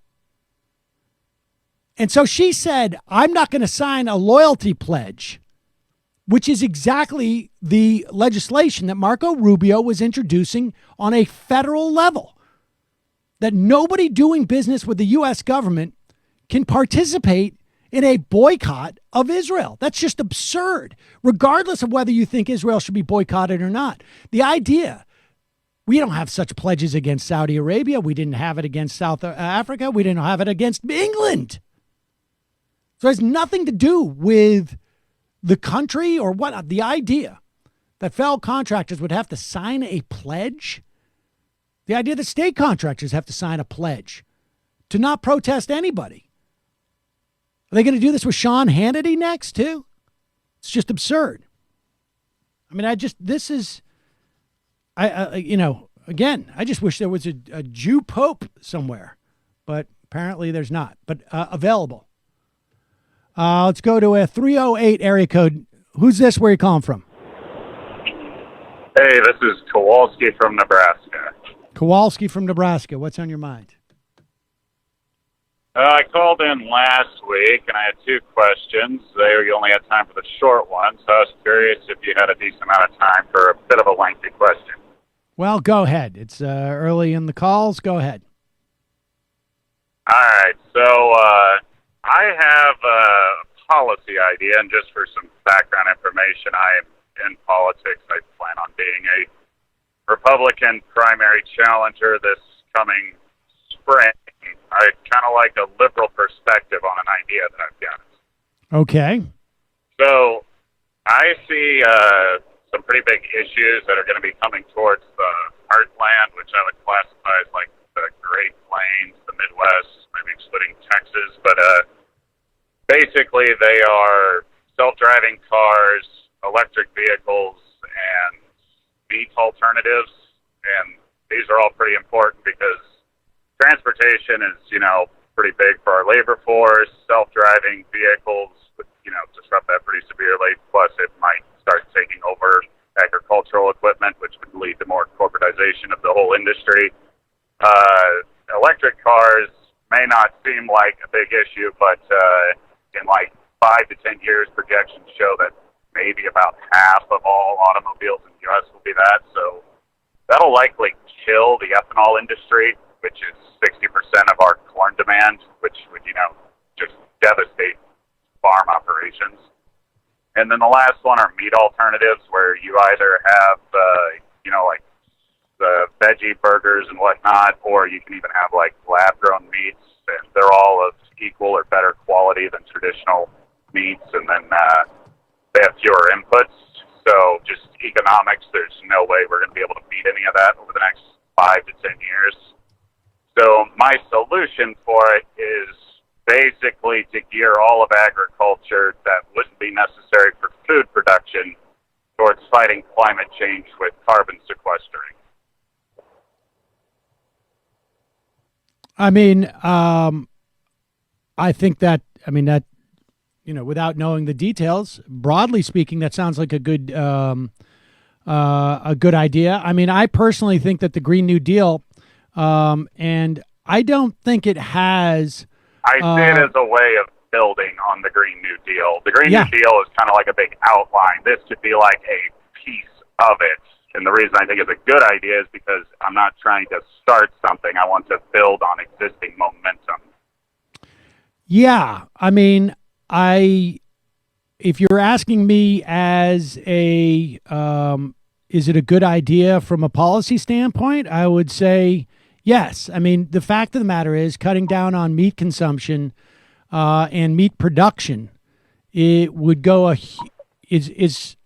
more or less essential, frankly, and in fighting climate change.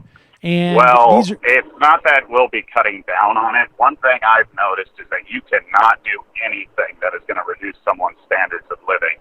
I see it as people are going to find an alternative around it. I think stem cell growth meat is probably going to dominate the market just because the inputs will be so much lower, and it's essentially veal quality in a controlled environment. You can never have to worry about disease or anything. Yeah, but I mean, cutting down on the production of the meat as we have it now. Let me put it that way. Okay. I mean, how we will get around it, how the culture will change, is a sort of like a parallel track. And I agree with you. I think that, a combination of like sort of like advances in vegetarian replacements and advances in laboratory. I mean, I think for the first 5 years, people are going to be like, ooh, yuck. And then within 6 years, everybody forgets about it.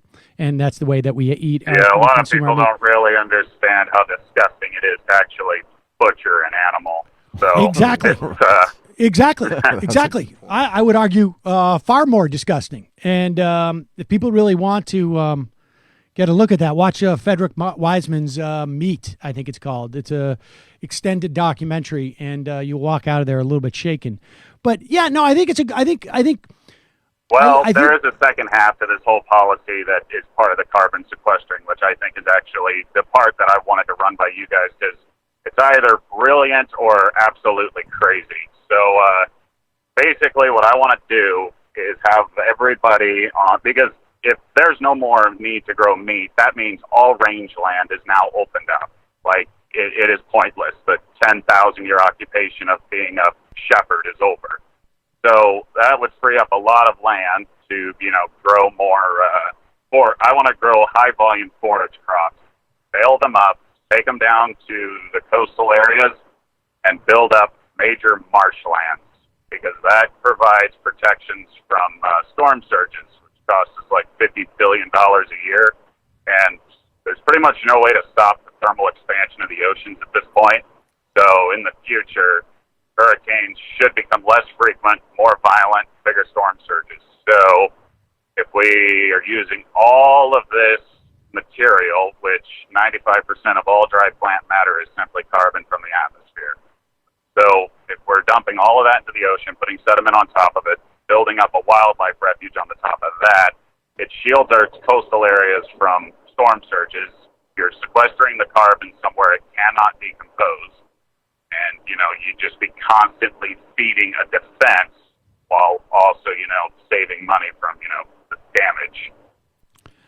I mean, I'm not, frankly, sophisticated enough in these topics to know whether that's feasible.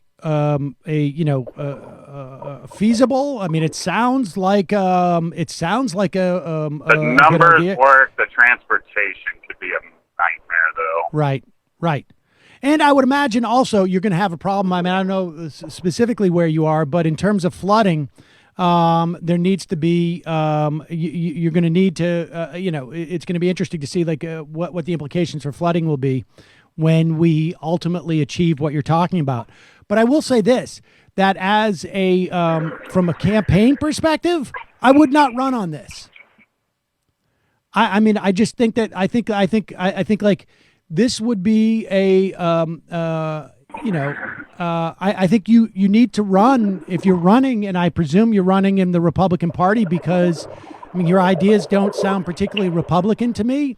But if you're running in the Republican Party because it's an easier road to hoe, great. But I would keep it down to saying I would simplify it all as to like we need to address the plight of farmers. And that's kind of the whole point behind it is that basically everything I just explained to you to somebody here would actually pretty much make them shit themselves because nobody's thinking of this disruptive technology coming our way. Like, I'm looking at this from somebody who, has studied agribusiness, can kind of see where trends are going, and there's like no way this doesn't destroy the family farm, increase corporate farms, and just completely wreck us. And if that happens, then the crazies come out. I listen, I think it's a good idea to talk about the things that threaten farmers. I think it's a good idea to talk about the things that that could bring about more corporatization amongst farms.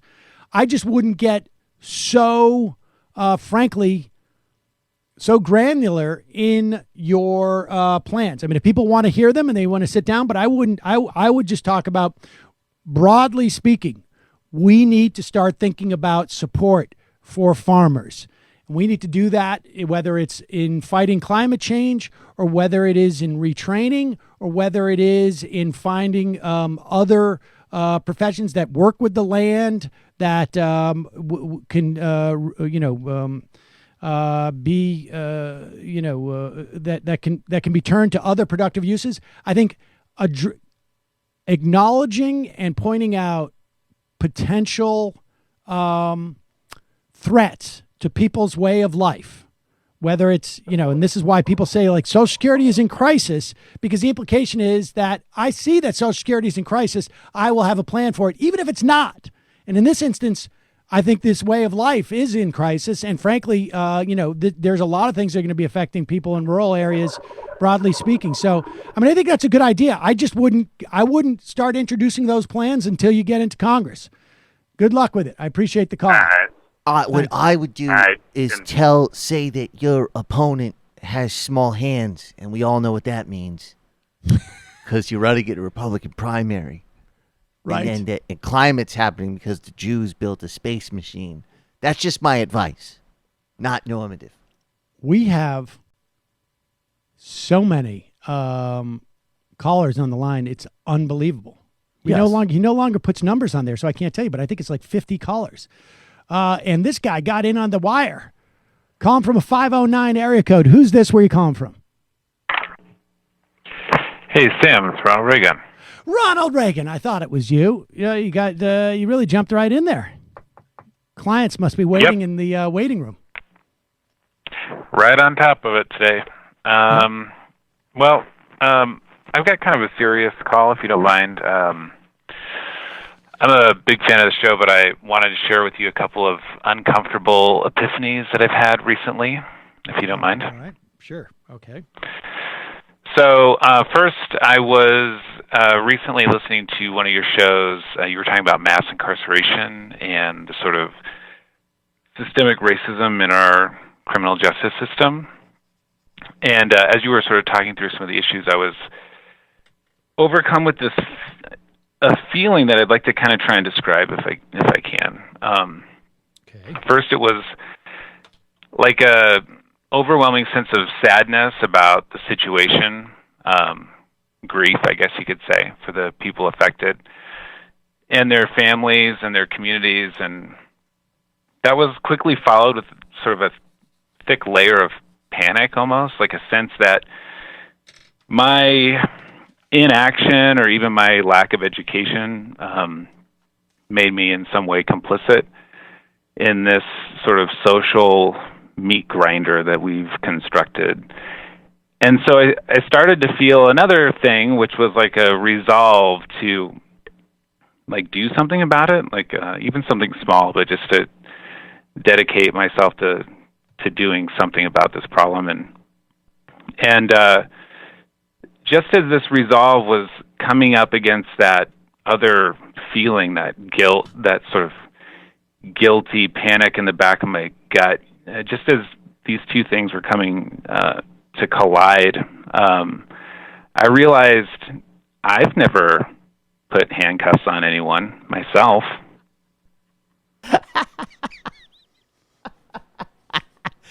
So in other words, so you didn't want to feel collectively responsible as an individual. I didn't do that. For things because you didn't do that. So you're a little bit scared about that trend there. Maybe it's too political. I just think, I don't know why you're trying to make me feel a certain way if I didn't directly take a person into the jail myself and then lock the door. I have nothing to do with it. And that's what the left wants. This kid died in ICE custody. People are being arrested and imprisoned for insane amounts of time for whatever reason and whatnot. You didn't do that, but the left wants you to feel guilty instead of talk about ideas and play video games. Exactly. I really think there's something to that. I really do. The other thing is that, you know, things are either good or bad. And I've noticed that you like to complain about a lot of different things, and the suggestion is that things are bad, but in your analysis, you never consider that things, for me, Ronald Reagan, are actually pretty good. Right, and if things are so I'm good not for being me, objective, you're saying. Well, it's just like, if things are good for me, then like, it seems like things are good then. And especially if I hand-picked a selection of people from 100 years ago who for whom things were not as good as they are for me now, then I think that, frankly, you're overreacting to all of these different things, like climate change or whatever. Well, how do you know? I mean, I understand your first point. Your first point is like we can only feel guilty for things that we are directly involved in, right?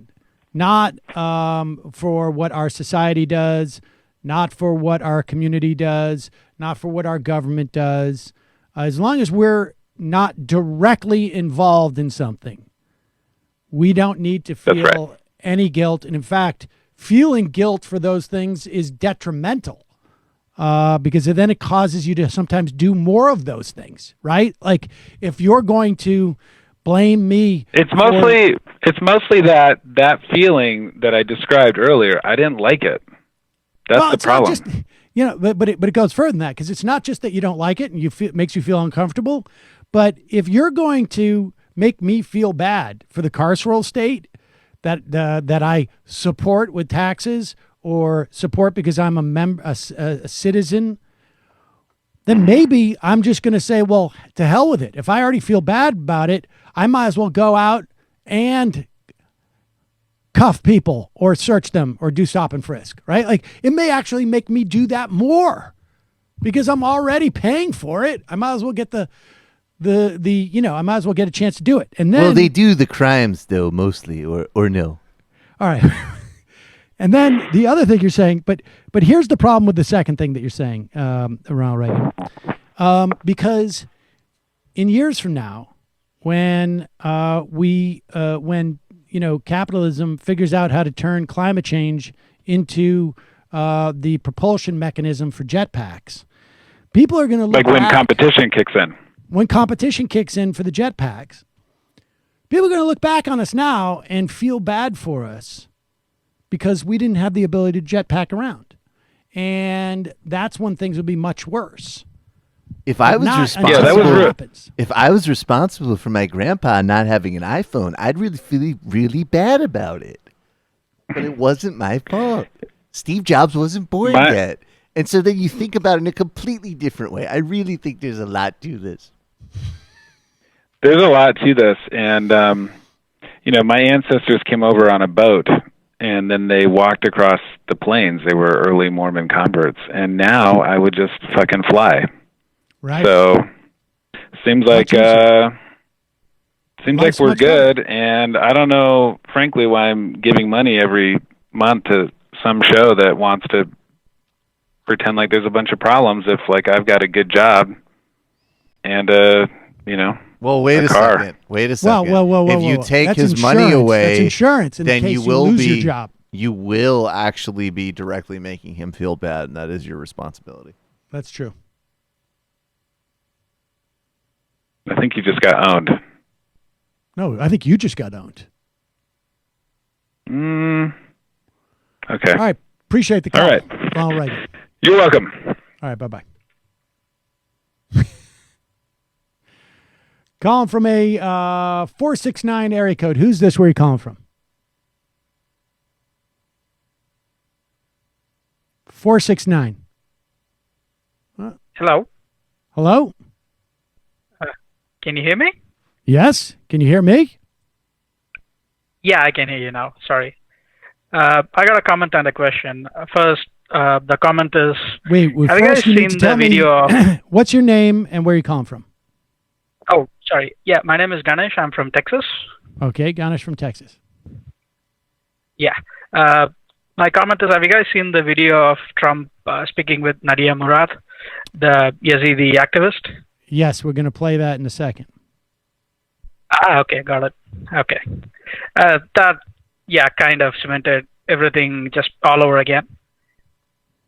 Point number two is, yesterday Michael talked about this on a show on the difference being an election of mobilization rather than an election of persuasion. Yes. So do you think, with that in mind, do you think we still need to sort of appeal to the moderates, or like whatever moderates may be in the purple states, for example, to keep hold of the Senate especially, rather than, just focusing on the presidency? I mean, I think in the context of like Senate races in Texas, let's say, I think there's a different strategy that you would have than maybe a national strategy, and you would see those two strategies working. So, for instance, if you go to a mobilization strategy and the vote, now a presidential campaign's not going to spend too many resources in Texas, although at this point it may be worth their while if there is a sense that it would force the Republican candidate to defend it. And the mobilization that would come from the infrastructure of a presidential campaign mixed with a more localized candidate in Texas running for Senate is one thing. But from a national perspective, the key has to be bring out voters who wouldn't otherwise vote. Right now, there's a lot of data that suggests that at this point in the cycle, the attention that people are paying to the election is at an all-time high, both in the Republican Party and the Democratic Party. There are simply more Democrats than there are Republicans. It is just a question of, can you mobilize them? And Donald Trump, if Donald Trump hasn't persuaded you to vote against him yet at this point, then nothing's going to happen. The key is mobilizing voters on the left who don't like Donald Trump. And unless they feel across the board that you're giving them something different, they won't come out and vote. Now, maybe 7/8, maybe 15/16, maybe 31/32, maybe 63 of the 64ths of Democratic voters will come out. But I would say that Hillary Clinton lost because only 1/27th of 128 came out and voted for her. Like, you need to mobilize the largest spectrum of people on the left. And if you're in the center, you're going to vote. You're going to come out and vote. And I mean, I think when people say that there is going to be, centrists Democrats who would vote against Bernie Sanders, I think that's possible. I think it's possible. But you're not going to, if you're a centrist who votes, you're going to come out and vote in this election because those people vote for the Senate and the House. And then they're going to be looking at that ballot and they're going to see, would I vote for Sanders or for Trump? So and I think they're going to pull that. So they will end up voting for Sanders. I think so. I think so. Just on a practical level, like I mean, the totally irrational and bizarre hatred for Sanders is in high gear right now. But it's like there isn't. I mean, I guess a handful of these people could vote for Howard Schultz, but it's like, who are they going to vote for? I guess some of them could leave the ballot blank. Right, but right. I guess. But the people who would not vote for Joe Biden, they're just not going to vote. They're just not. And so I it's think going to that's be much true. easier for them not to vote for Joe true. Biden because they're not going to show up and actually pull a lever for anybody. They're just going to be disaffected and they're going to stay home. Absolutely. And so, I mean, that's my sense of that. But that's why we say it's a mobilization. And frankly, that's certainly Trump's strategy. It is Trump's strategy, and it's also looking to me like I'm not sure. It looks to me like he's already walked back, disavowing the chant. Of course, yeah, it's just of a matter. We know of it was a time. matter of time. Right. Let's play that clip though. This is Donald Trump meeting with Yazidis in the White House. Now, understand the Yazidis were during the Obama years were under siege by ISIS. They apparently their struggles did not end with ISIS, but the Trump administration brought them in to praise Donald Trump for getting rid of ISIS. It didn't quite work out in the way that Donald Trump wanted it to. And if you want to see an example of a human being who cannot be moved emotionally, who's so detached from other human beings that they cannot be moved by literally anything that doesn't directly involve them, watch this clip. It is stunning. I mean, if you combine this clip, well, watch this clip. Vice President, he helped us a lot, but now today you can't solve our problem. Now there's no ISIS, but we cannot go back because Kurdish government and the Iraqi government, they are fighting each other who will control my area. And we cannot go back if we cannot protect our dignity, our family. But we get a lot of support from President Macron. He put a lot of pressure in Iraqi and Kurdistan government to help minorities, Yazidi, to stay in their home. But we still continue to immigrate to find a safe place to live. I hope you can call or anything to Iraqi and Kurdistan government to. But ISIS is gone. But if I but now it's Kurdish and who?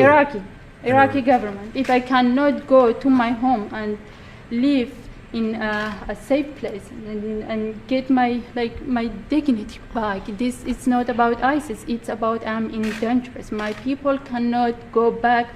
We are not million of people. We are only 500,000 people. And after 2014, about 95,000 Yazidi, they immigrate to Germany through a very dangerous way. Not because we want to be refugees, but we cannot find a safe place to live.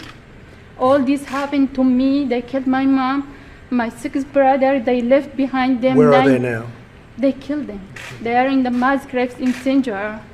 And I'm still fighting just to live in safe. Please do something, and it's not about one family. I know the area very well you're talking about. It's about 500,000. It's about the whole community. We're going to look into it very Thank you strongly. so much. Thank you. Mr. President. And you had the Nobel Prize. Yeah. That's incredible. But they gave it to you for what reason? Make it explain. For what reason? For that after all this happened to me, I didn't give up.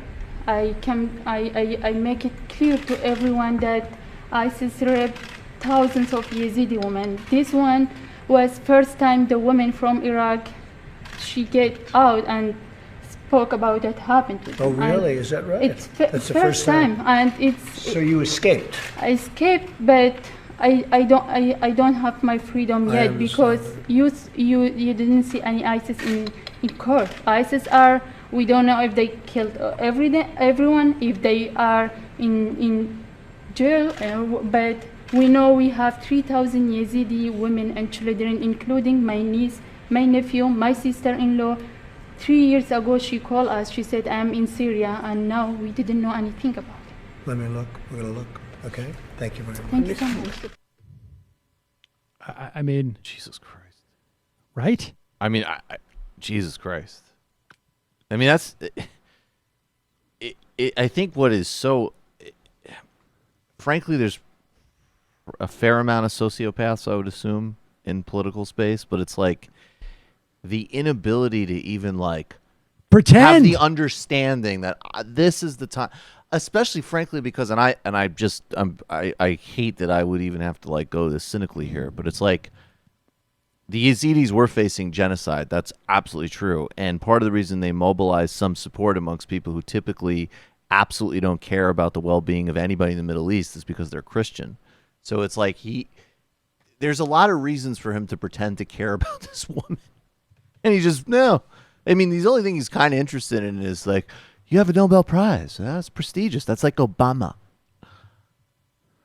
I want one of those. Yes. It's oh, Jesus, man. Wow. I don't, they're not Christian, Yazidis. There's some similarity, but they're Yazidis.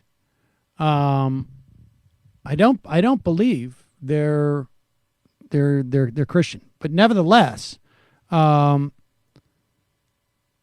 they. Oh, you're right. The inability. It's like he's like a sociopath who has also grown up in a closet, like literally was not allowed to go outside because he does not even. He obviously does not care about these people at all. He can't even pretend to care. He doesn't even know how you would act if you did care. All he cared about was the Nobel Prize. I know the area very well. Who is it between the Kurdish and the who? I don't think he had even a clue as to where. I mean, if you take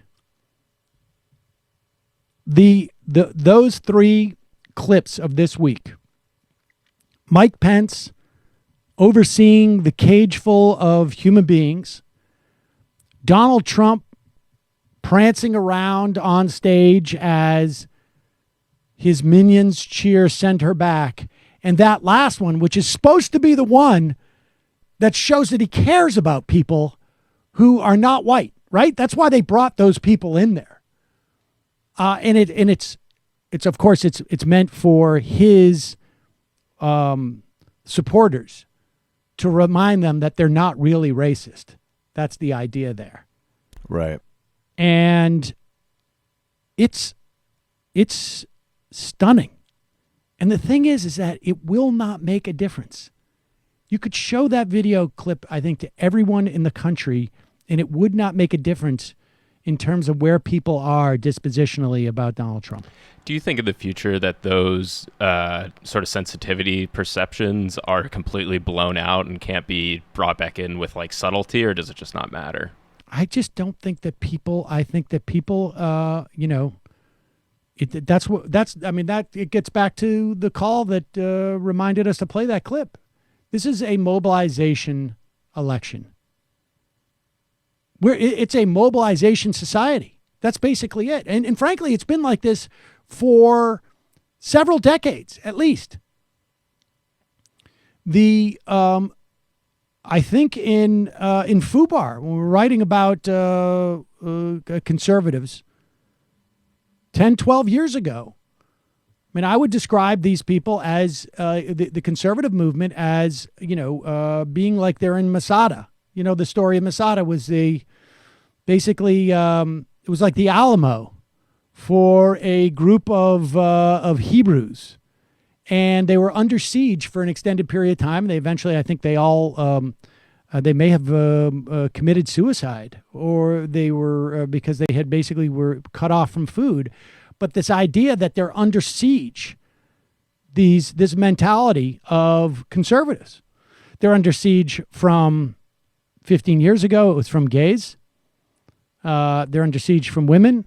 They're under siege from black people. They're under siege from brown people. They're under siege from feminazis and the liberals. Their way of life is constantly threatened, and they are mobilized, which is why they have done traditionally much better in off-year elections.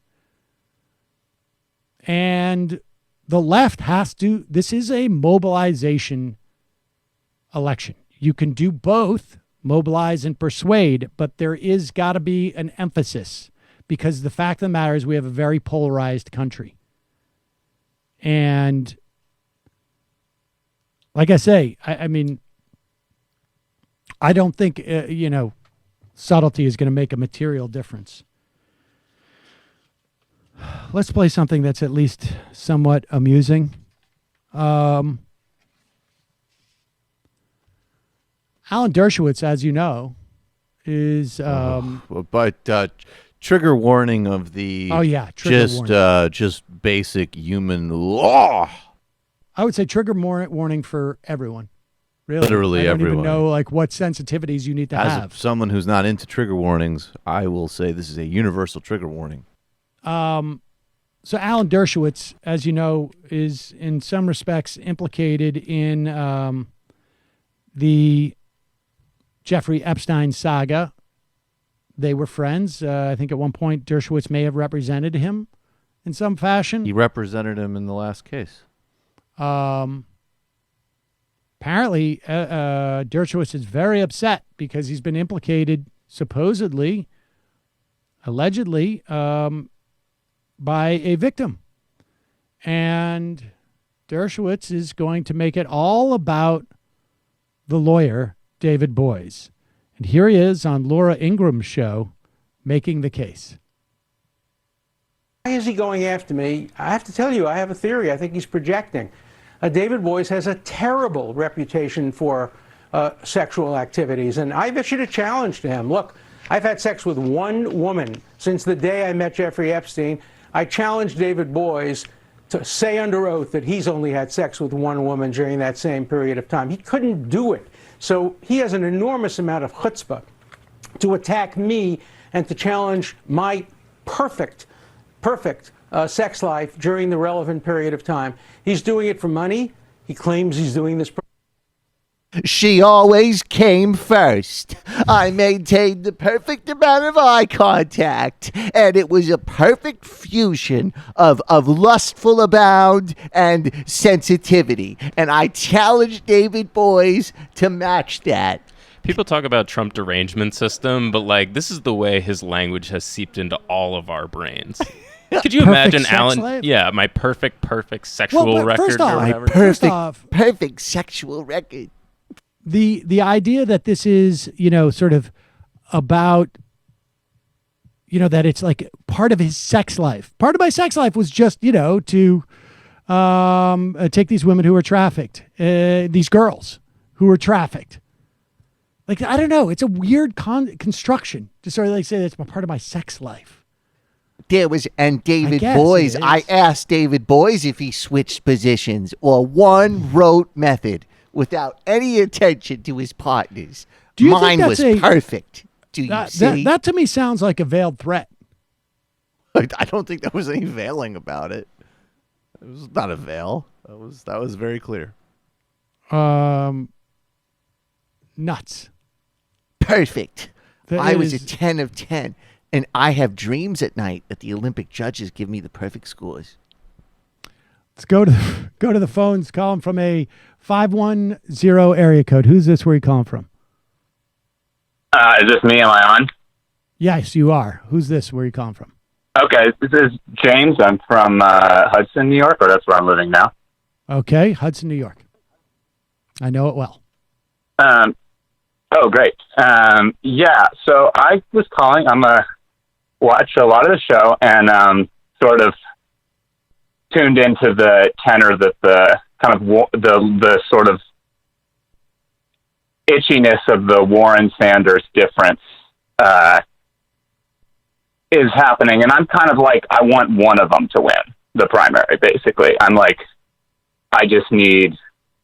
So I guess my question is, because I had some urge to defend Warren a little against Mike, but I think that my main feeling is I wanted to know, like, there is this difference between the Warren Sanders voters, and like, if it comes down to Warren Sanders Harris or Warren Sanders Biden, is there a coalition, or is there a way that a coalition can be formed either behind Sanders or behind Warren? And like, I don't know, like, what is your feeling about the strategy there?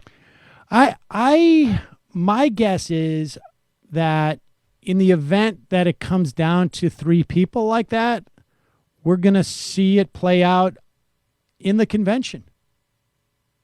I mean, it really depends on who the three people are to a certain extent. I don't know how that gets resolved between Warren and Sanders voters, because I definitely think that the polling shows that they are distinct entities. And there's not as much crossover as you would imagine based upon their policy sets. I would guess, I think it's just too early to sort of say how people are going to react. And it's also too early, I think, because I think you need to see more in the debates to see if Warren or Sanders can convince the other voters that they are their number two, right? Can I just want to just say, I mean, look, I'm going to, I think that I treat Warren fairly, and I obviously am not going to pretend that again, to me, it is, I just think it's not even a difference of one being better than the other. It's just a different kind of candidate, and Bernie represents a certain kind of class politics. And then if you include, foreign and military policy, which I think, yes, we can say all day people don't care about it, but it's utterly reckless and narcissistic for Americans not to care about it on some level, frankly, and I'll make that as a hard stop statement. So I think what's been interesting to me, though, is I think in the narrower conversations of people who are like very high information news consumers, like you, that this debate is pretty relevant, and there are people bouncing in between Warren and Sanders. But I think, as Sam is saying, a lot of the polling indicates that there's a lot more like Sanders to Biden or Biden to Sanders, as an example. And I don't read that necessarily as people not caring about ideology to the same degree that Sam might. I also read it as basically, in some respects, a manifestation that, as an example, that Sanders' support right now is much more, frankly, of a much broad class base. And I think the simplicity of the message and the clarity of it is very distinct and very beneficial. But I guess the bigger point is, I don't think criticizing candidates one way or another is something you need to worry about right now. Definitely. I guess my. Sorry, well, let me just comment on what Michael said, then you can go. To the extent that there is you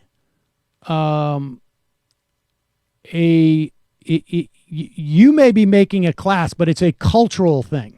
That to the extent that Sanders and Biden share voters from the same class, they're not doing a Marxist critique and it's bringing them to Biden. No. I didn't say a Marxist critique. There are cultural. Well, what cultural things do you think those are? I don't think it's just cultural. I think it's their. I think it has to do with sort of like maleness. You think that, but you wait. Wait. But that doesn't make any sense, because we both know that if you cut it across class line, no, because as a matter of fact, Bernie's coalition is significantly more diverse than Warren's. I understand, but I don't know. I agree. So why? I'm saying the crossover. The people who want Biden number two. And it's not even the majority of Bernie voters, but it is the plurality of Bernie voters. I think that they are responding to cultural cues. The Joe Biden, Amtrak Joe, Those I think they're cultural responding cues overlap with class cues, frankly, if you want to use that language. I'll just be anecdotal because this is what I think what's going on. So my grandmother, as an example, she's Bernie or Biden. She supports universal health care. She has a labor union background. And Bernie has gotten through to her as somebody who actually represents more of a continuation of good, solid labor politics.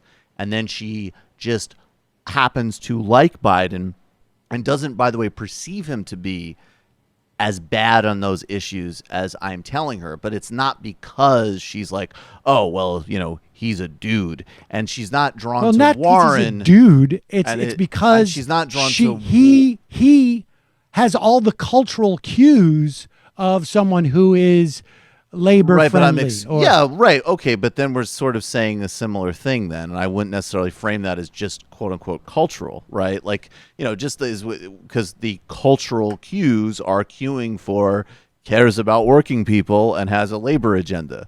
Whereas, in Warren's case, and I think it's important for people to reference this outside of these circles, she doesn't find all of the endless wonkery to be interesting or impressive. And I think the irony is that Elizabeth Warren cares a lot more about working class people than Biden. Absolutely. Right. That one I completely agree with you on. But it's not it's not a social conservatism or maleness that is driving her. Well, I am not convinced that those things are not also. These things are all bound up in ways, in part on how they're represented within the context of American society. People, when they think about unions, I think broadly speaking, Americans, when they think about a typical union member, they picture in their mind a guy, even though the fact of the matter is that this is somebody who's the union member her whole life who also liked Hillary Clinton. Yeah, so I don't know if I want to go ask your psychobabble it to that degree. Go ask your grandma to describe a typical union member. I'd be curious as to what gender they decide. Well, she would describe herself. Let's hear the caller. Sam. Okay. Caller, you there? Yeah, I'm there. She would describe anyway, somebody else. I don't know. You see? She might. I don't think so. What's up? Am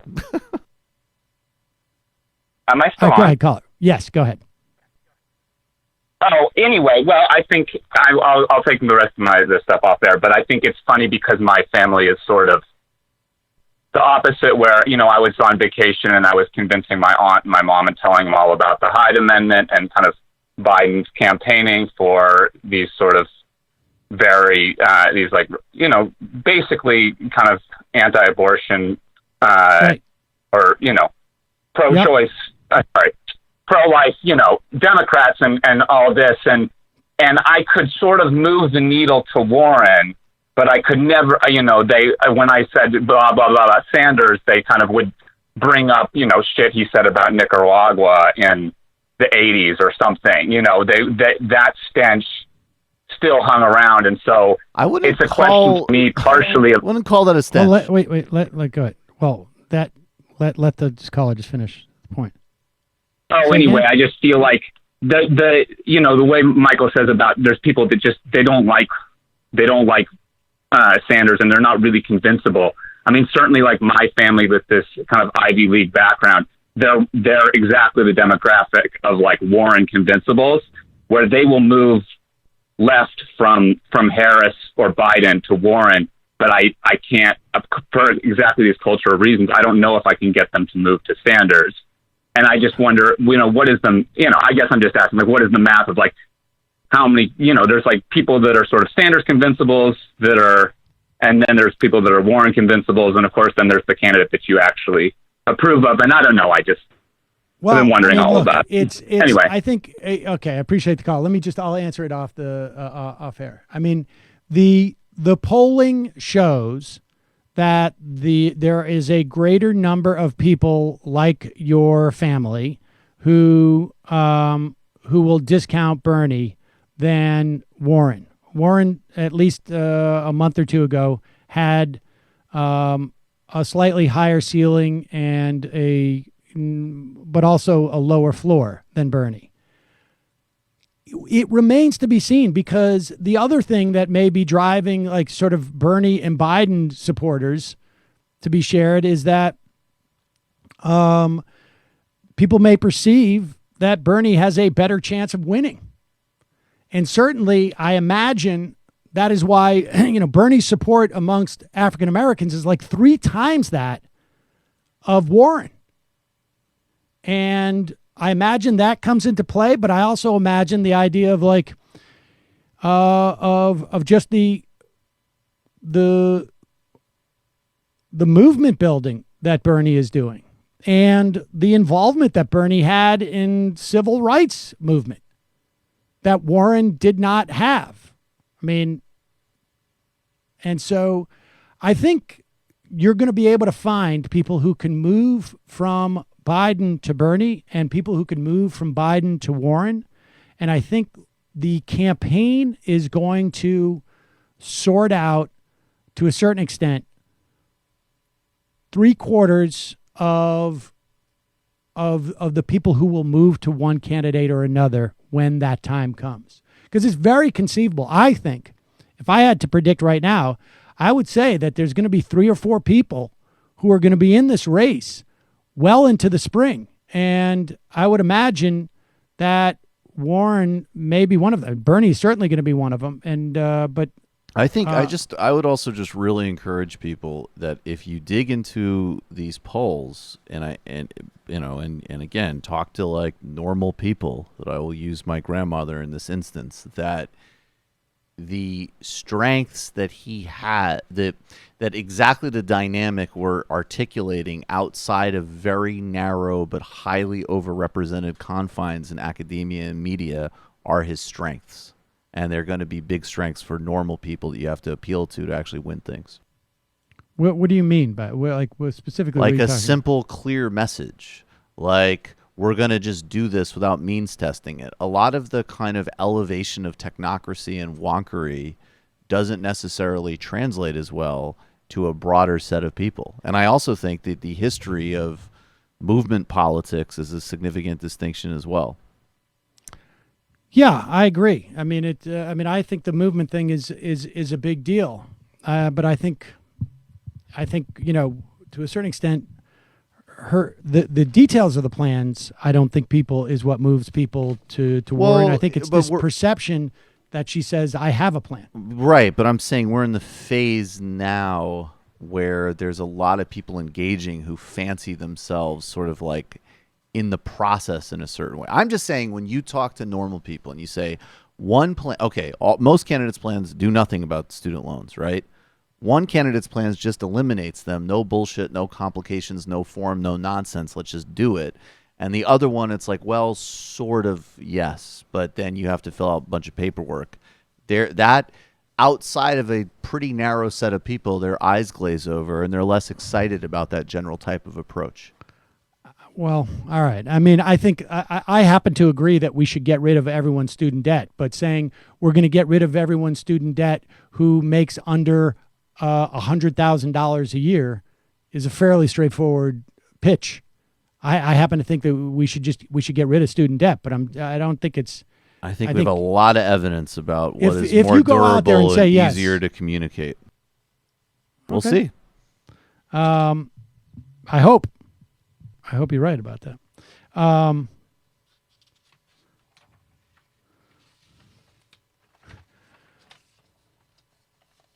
Here is Rand Paul. Oh, God. Now, it is now passed. I'm not exactly sure how they got. Oh, wait, you know what? Let's talk about Dan Crenshaw on the minimum wage. Because Dan Crenshaw wanted to do, I guess he's deciding that he is going to be the, this is Dan Crenshaw basically adopting the Stephen Crowley look. And Dan Crenshaw, I think, thinks he's talking to a bunch of college students, or maybe Dan Crenshaw thinks he's talking to a bunch of high school students. But here's Dan Crenshaw coming out and distorting the results of the CBO findings, lying about the polls. I mean, excuse me, the studies on the implications of the minimum wage on the West Coast. But let's listen to this, and we'll stop it when necessary. Imagine a scenario. A business, any business, and all of a sudden there's a mandatory minimum wage increase. Now, some people in this business make the minimum wage, they'll get a wage increase, maybe. Some people make a little bit above the minimum wage. Some people are managers. But the reality is that the budget for salaries does not change. So now there's some shifting that needs to happen. Maybe some hours will change. Maybe some. Guess what? The budget for salaries can change. The budget for salaries does not have to be fixed. In fact, I run a business, and the budget for salaries is not fixed. It changes. It changes on how many people I have on board. It changes how long they've been with the company. It changes. And I'm not even in an industry where there's some, well, I guess maybe there is. You know, maybe this industry does have some slack. When we talk about the minimum wage across the board, we're talking about industries who have been benefiting from a rise in productivity over the past 30 or 40 years that has not been shared with workers. So these same companies 30 years ago, relative to the productivity, the business they were doing, a bigger share of that revenue went to wages. So there is some slack too in the system. So if you imagine that business, as Crenshaw wants you to, also imagine that budgets are not written in stone. They change based upon needs. Continue. People will actually get a wage increase, but others will fully lose their jobs. So here's the thing. On the one hand, you have some percentage of a wage increase.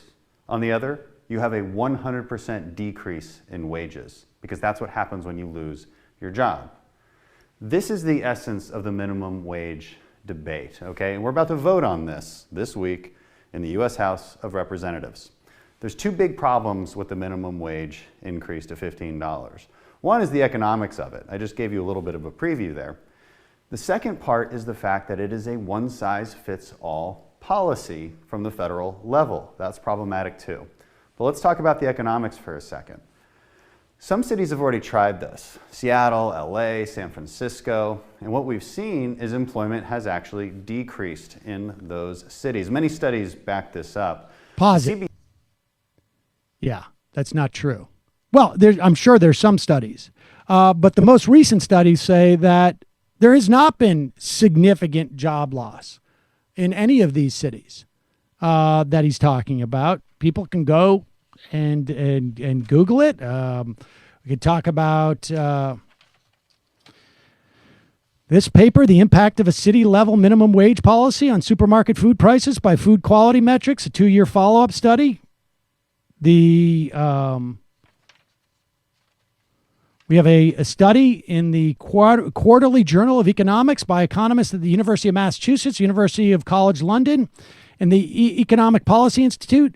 Data from 138 cities and states that raised the minimum wage between 1979 and 2016 does not show significant job loss.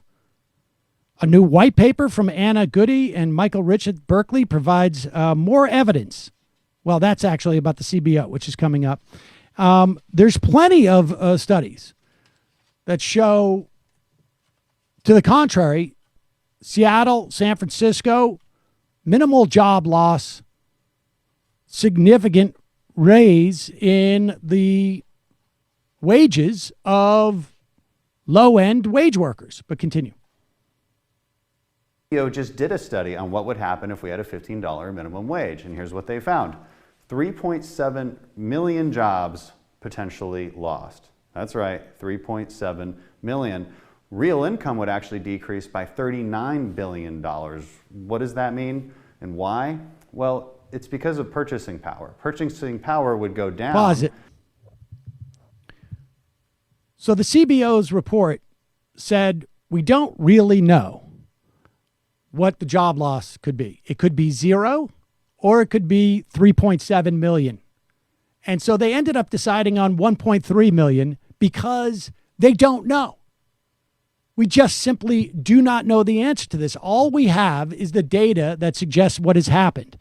And like I said, a new white paper from Anna Godoy and Michael Reitz at Berkeley show that the impact on jobs is insignificant. The CBO, which just aggregated like 11 reports on this, ranging from it will create 0 job loss to 3.7 million jobs lost, did not include this report here, which would have probably aggregated, brought that average number down.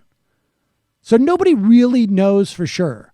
All we know is that wages to productivity, if we had kept pace with productivity, the minimum wage would be closer to $21 than it would be $15 at this point. And so we sustained this before, and we haven't since. The only thing that Crenshaw is saying in this video that has any legitimate value, I think, is this notion of a one-size-fits-all policy could be problematic.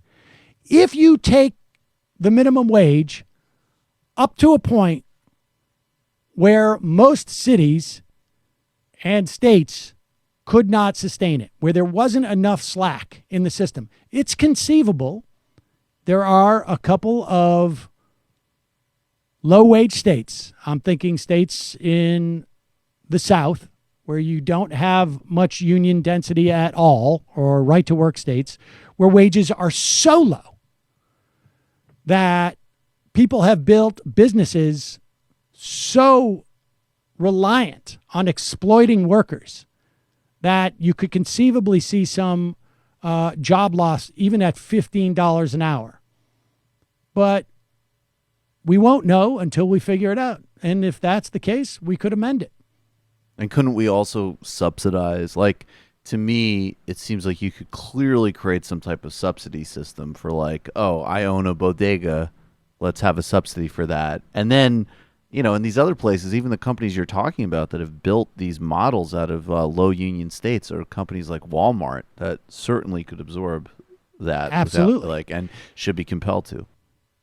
We just simply don't know. We just simply don't know until we do it. And so the idea that you're going to deny people, which we would have, were this minimum wage pegged to productivity increases, we'd be, like I say, well above $15 an hour at this point. And because we just don't know to what extent where people will spend their money, frankly. You're paying your worker $15 an hour, and if your worker turns around and spends that extra money, as does his neighbor at your bodega, you're going to be happy that you paid that worker that because it's not just your worker that's getting that $15 an hour. It's your worker's neighbor who's going to get extra money in their pocket, and they're going to come down to your store and spend it. And certainly, subsidies would be far better than giving tax cuts, because you're subsidizing people who are going to spend the money. Let's go back to the phones. Calling from a 585 area code. Who's this? Where are you calling from? Yeah, hi, this is Annie calling from Rochester, New York. Hi, I wanted to say you guys are you're singing my song today, every single topic. I called in a long time ago before Bernie jumped in, and I was all about Warren because I was afraid. So I'm going to be honest with that. I'm going to say I was afraid in the beginning to go full bear and back Bernie 100% before he got in the race, because I thought that he had a tarnished reputation because, you know, the Hillary people were just tearing him down, and that the only way we were going to get any kind of change was with a more acceptable, palatable candidate. I'm wrong, but, you know, so moving on, I'm 100%, you know, for Bernie now, and I think that that's for the best, and obviously he's, in my opinion, the better candidate. But I do want to say one thing about this Dan Crenshaw guy. So this is, and then I'll just take take the response off the air. This guy's an idiot because, you know, when I go down to a local business, they're working with, you know, 1-2 people maximum, no matter whatever is going on. Contractors, you know, it's them and their sons. You go to a shop on Main Street, it's just one guy or one lady, and their only hours are when they're available personally. this is happening everywhere, and these places can barely stay afloat. So the very idea that anyone's being paid $15 an hour to work at a small business is laughable, because even if they, I'm 100% for it.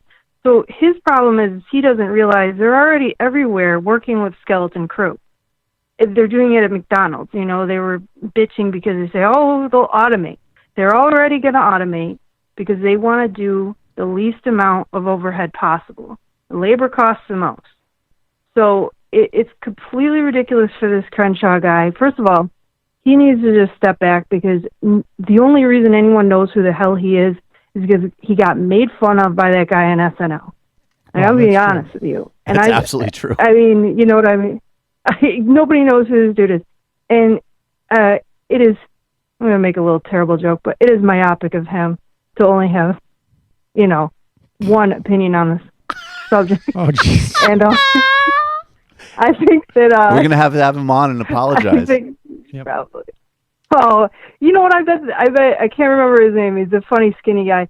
But I bet you he's kicking himself now for having had to apologize to that guy, because he's a complete jerk. Well. This guy, he took his. This is what Republicans do all the time. They take that tiny little insignificant amount of celebrity, and they just grind it into the ground until you just can't stand anything about them anymore. Well, we're going to have Dan Crenshaw for a long time. But listen, I appreciate the call. Thanks, Annie. Let's go to 303 area code. Who's this? Where are you calling from? Hey, this is Matt calling from Colorado. Hey, Matt, we got 18 minutes left on the show. I want to get a bunch of calls in, so got to be quick. Yep, super quick. I really just wanted to call and say thanks. It's been a scary week in America, and I was feeling a little panicky after the last Trump rally. Called in yesterday to the show, and Michael did a great job talking me off the ledge, so to speak. Spent the rest of the day noticing things that reinforced the points he was making about there being more people involved, not just in terms of voter turnout, and also candidates running on better policies than ever before. So then seeing Omar's reception at the end of the day, that was just the icing on the cake. So anyway, wanted to call and say thanks for not just being the most informative show out there, but also having a real, refreshingly realistic take on what's actually going on. Thanks. So thanks. Appreciate it.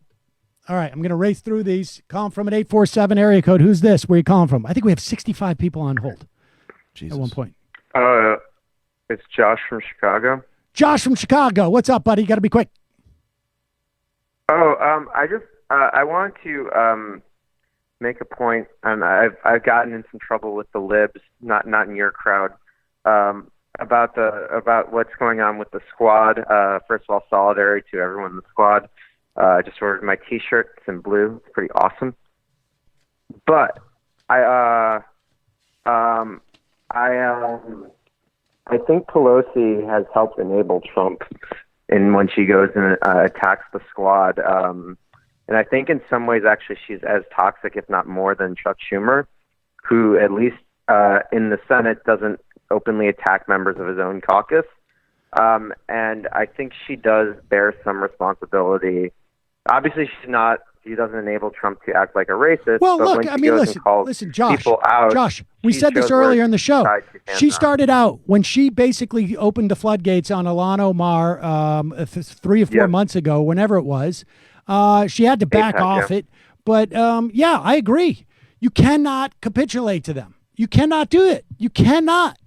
Because they'll just take more. Appreciate the call. I'm sorry, don't mean to be too quick, but I got to be too quick. Calling from a 213 area code. Who's this? Where are you calling from? Hi, can you hear me? Yes. Where are you calling from? Who's this? Got to be quick. Hi, my name is Siddharth, and I'm calling from Boston. Siddharth from Boston. What's on your mind? I would like to, I'd like to actually sort of talk about the xenophobia that has been rising over the last week or so. So sort of just to give you a background, so I'm an immigrant from India. I've been living in the U.S. for the last 16 years. And over the last 16 years, I've never felt sort of, any racial bigotry against me. But watching the events of what happened this week, and people screaming at folks who are actually legally immigrated to this country, become the citizen here, and asking them to go back. I mean, that was sort of really. I mean, I've never felt such before in my life, and I'm sort of worried where this is going to go. Like, even if Trump does not get elected the next time around, what's going to happen? I mean, these people are still going to be here. And so I just sort of wanted to get your thought on what do you think, where do you think this is going to go? Well, I mean, I appreciate the call. I feel badly. I mean, because I think your experience is probably replicated by millions of people in this country who are, who have had to deal maybe at one time or another in their life with, feeling alienated, and now look around and feel scared. And, I think on one hand, I can say I feel like I'm afraid things are going to get worse in terms of this. Like, you're going to see stuff like this. On the other hand, I'm encouraged when you think back about the Muslim ban, how quickly people mobilized. And I think there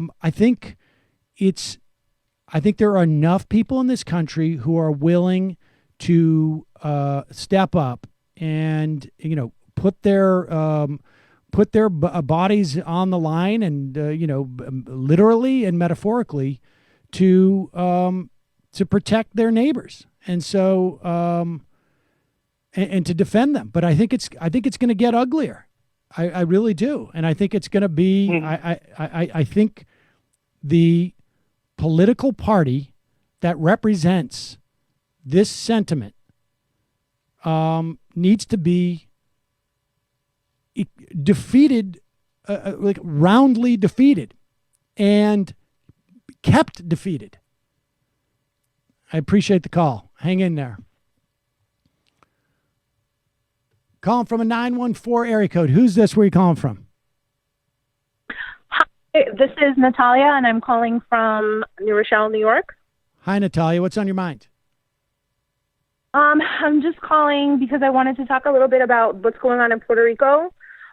Things are getting to like peak fascism over there. The demonstrations that happened the day before yesterday apparently were like the largest demonstrations that the island has seen, even larger than when they had the demonstrations to get the Marines out of Vieques. They're estimating it was over 500,000 people, and only 665,000 people voted for Rosselló, like who's the governor currently, in 2016 when he was initially elected, which is the lowest. It was like the lowest amount of votes that any governor has ever gotten, and he's refusing to leave office. So there's going to be a general strike in Puerto Rico on Sunday, where they're asking that people, instead of going into Old San Juan, because Old San Juan, I don't know if you've ever been there, but it's, it's a really old, Spanish colonial city. The streets are very narrow. It's very confined. And there was a lot of issues during the protests with which were widely just very peaceful, and there was no problems. There were people out there since like 3 o'clock in the afternoon, and then by about 11 o'clock at night, it seems that the police instigated I saw some video of violence by. Yeah, I mean they were, and there were also reports now that there were police that were infiltrated amongst the protesters, like dressed like protesters, participating with protesters, but in communication with the police that were behind the barricades to kind of be like, okay, it's time to like get this over with, and have them kind of instigate the initial like firecrackers. And then an incredible display of abuse of force with what were supposedly rubber bullets, but there are also pictures of what look like little grape-sized BBs, like metal BBs, not rubber bullets at all. There's also there's going to. I'm sorry. Go ahead. Go ahead, because we got to get going, and we're going to cover more. We covered a little bit yesterday. We'll cover more on Monday, but yeah. Tell us more. Well, I just wanted to get the word out about the general strike that's going to be happening on the the Auto Expreso de Plaza Las Americas, which is like a big, everybody in Puerto Rico would know what that is, but they basically want to do it out on the expressway, which is where they had done the protests for Vieques, because that way you're out in the open, you're not enclosed, and they can't go overboard with they can't get you with the tear gas as badly.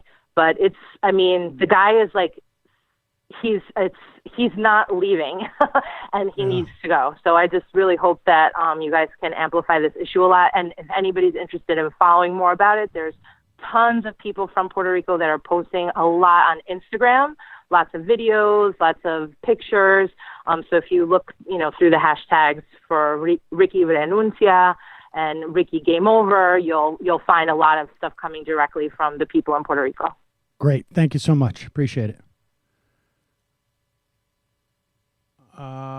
Bear with us, folks. Calling from a 775 area code.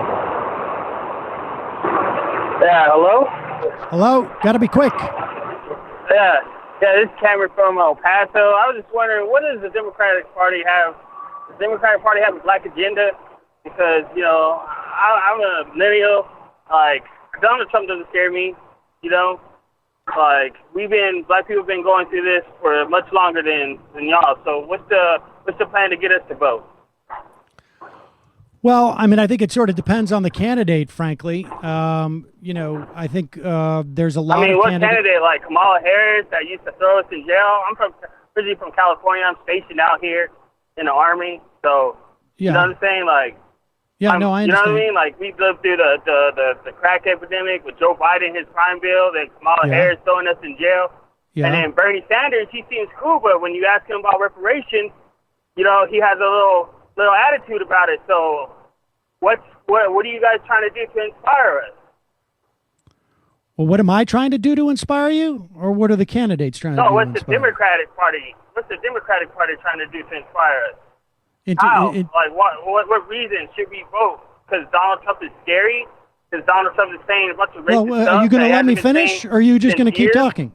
Are you aware of, I think both Warren and Sanders' program, Sanders is more robust, but Warren has a program too of debt forgiveness. That is, the amount of student debt that is held by African Americans in this country is massive. And it's far more crippling in the African American community. We want reparations, bro. You know that. The ADOS movie. Wait a second. Listen, hey, dude, take it easy. Just hold on for a second. Hold on. All right, look. Are you going to let me speak? Is the Democratic Party going to give you reparations right now? No. I think there's certainly a push within the Democratic Party. It's far more likely going to happen with Democrats, but I don't think it's by any measure guaranteed whatsoever. But I'm talking about specific things that should motivate African Americans in terms of material benefits. I think you're going to see things like criminal justice reform is a huge issue. If you want reparations, vote for Marianne Williamson. Vote for Marianne Williamson. I think she's been explicit about that, but I don't know that she's going to. I guess you're going to have 4 more years of Trump then. Well, if you think that benefits you, then you should vote for Trump. Oh, go ahead. If you think that benefits you, you should vote for Trump. Obviously, you're not going to vote for Trump, but voting is a transaction. So you vote to get something out of it, and if we're not getting, do you have any student loans? Do you have any student loans? Huh? Do you have any student loans? Say that. Do you have any I don't have student loans. I'm telling you, I'm in the Army. Okay, and do you intend to go out of the Army? And excuse me, do you intend to go out and use the VA services? Yeah, of course. Okay. Do you think they're going to do better under a privatized system than they would with a President Sanders or frankly any Democrat? President Trump? Yeah. Well, I think I'll do just fine if I get out under Trump. Yeah. You do. It's a you don't think that privatizing? You don't think that? Wait a second. You don't think privatizing the VA is going to hurt your health services? If I'm not, do you intend to have children? Do you intend to have children after you get out of the Army? I don't need the VA benefits. Do you intend to? Okay, you don't need VA benefits. Do you intend to have children after you get out of the Army? You do. Yeah. Do you think? Of course, I have Do you children want now. an EPA that is going to, like it did today, allow for toxins that are neurotoxins that specifically hurt children? I understand that perfectly, Sam. But what does that got to do for me being a black man? Are you going to have a black child? Because that black child is I not going to already be have any black more children immune. already. I have Okay, actually the they're mix not and Hispanic immune blood, from what but I the still EPA understand. does. If reparations are the only thing that's going to do it, you should vote for Marianne Williamson. But if you don't care about those kids and you think that Donald Trump is going to provide a better future for them, then what you should do is go vote for Donald Trump. No, I don't think that Donald Trump. You should go vote for Donald Trump because one of them. Listen, here's the thing. This is why I know this call is bullshit. Okay, this is why this call is bullshit. This is why I think this call is bullshit. This is why I think your call is bullshit. All right, because the fact of the matter is, there is. Because there it's a is. transaction. Voting is a Wait, transaction. will you turn up his you phone? vote for something, you expect Did to you get turn down something his from phone? it. Listen, you don't think you're going to get anything from it? No, I don't Like, think I I'm understand. Gonna get anything from the I understand that Democrats I'm somebody. getting from Listen, Trump. I understand that Kamala Harris somebody. and Joe Excuse me for a Biden second. Hey, and dude, and I'm Warren going to Sanders, mute I you don't think unless that you let me Bernie talk on Sanders my is show. gonna take it. I'm going to mute you. All right? You going to let me speak? Go ahead. Okay. If someone doesn't pay attention to politics and is turned off by politics, I can understand the attitude of a pox on both their houses. But the reason why I know this call is bullshit is because anybody who's paying enough attention to call into this show and understands that voting is transactional, understands that they're going to do better under a Democrat than they will a Republican administration. Period. End of story. And if you don't think what Donald Trump is doing in terms of like, do you have any idea how many African Americans are going to be swindled by for-profit universities?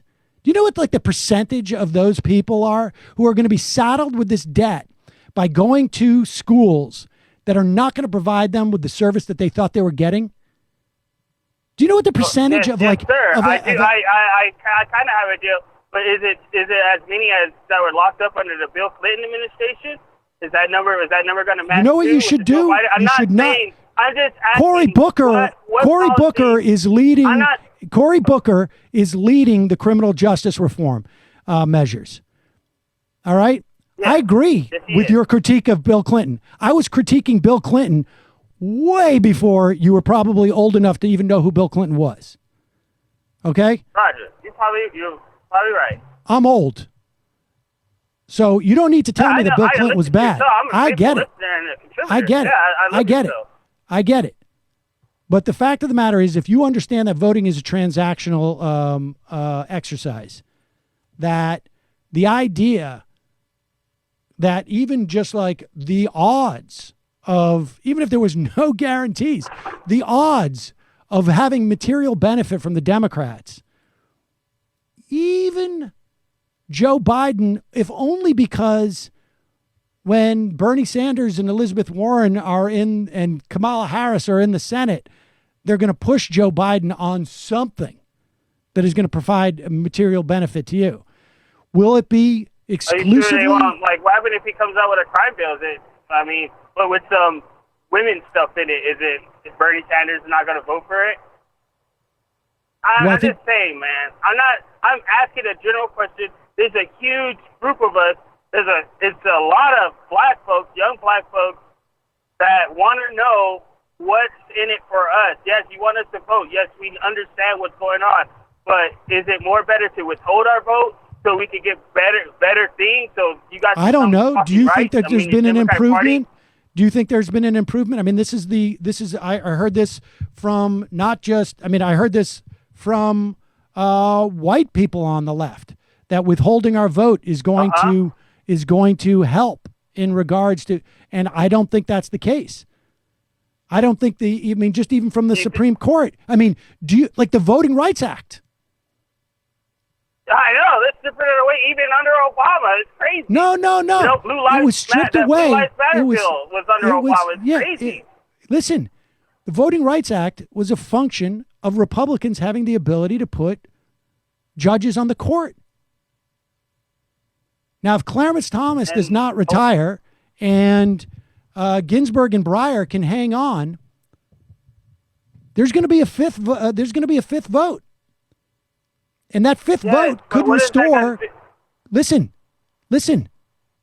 That fifth vote could restore the Voting Rights Act pre-clearance provision, which would enfranchise millions of black voters.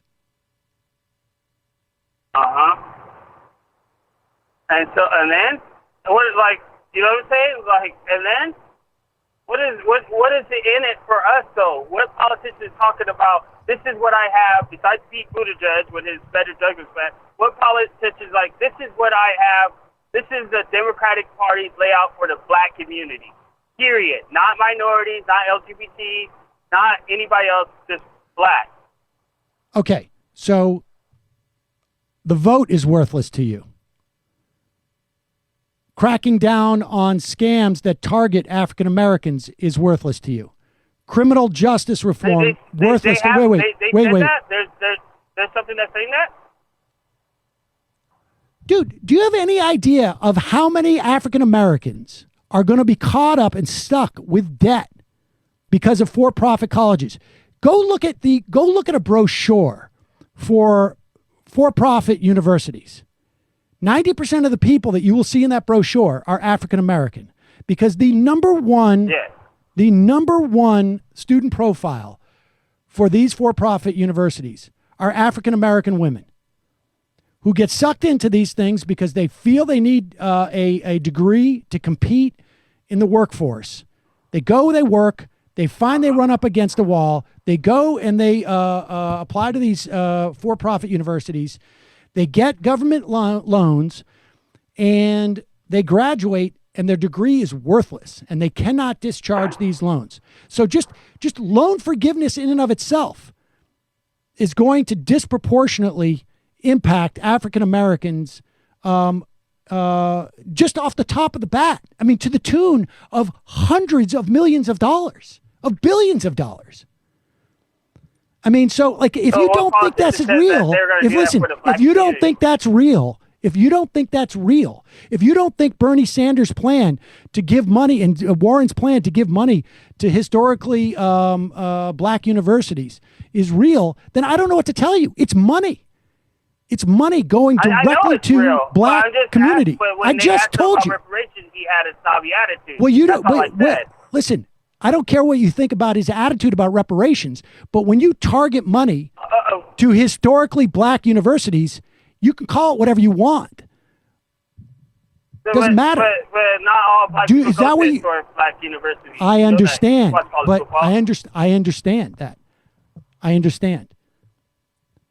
And I understand that if there's money that goes directly to historic black universities, if there's criminal justice reform, if there's debt relief for black Americans who are sucked up in, from for-profit universities, if there's an extension of minimum wage increases, if there is shoring up the EPA and regulations, which when these things get rolled back, it's the African American community that suffers the most. If these things aren't enough to inspire you to vote because they're not called reparations, then I'm telling you, go vote for Donald Trump, because you should, at least to the extent that you have the franchise, right? Because Republicans are going to keep rolling back the Voting Rights Act. So I got to tell you, honestly, I think your complaints are really, really thin. I mean, I get it. We live in a society where there's a ton of racism, and the United States is still, and I do think there should be reparations. But is that going to happen with this crop of Democrats who are up for office? No.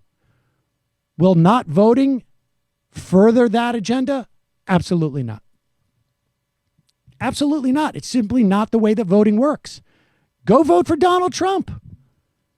If you want reparations, voting for Donald Trump, trying to build, maybe over the course of decades, enough strength in the Republican Party where where African Americans can command that type of power in the Republican Party, that's what I would do. But not voting, that doesn't do shit. Doesn't do shit. Doesn't do shit. And I'm just going to give you the benefit of the doubt that was a real call. All right, we'll take a couple more calls and then we got to get out of here. I know we're running late. Michael and Maya. 954. How you doing? Hey, I recognize your number. What's up? Well, Michael. You got more patience than I do, brother, with that guy. He was a total plan. You should have talked to him after 30 seconds, but whatever. It is I what know. it is. I guess I'm listening to radio too much. Real quick, the whole, between you and Michael and the gang up there, if I said right now, it's Harris and Castro, would you take that ticket right now? Right? Today. Harrison who? Harris No. and Castro. No. What do you mean would I take it? What does that mean?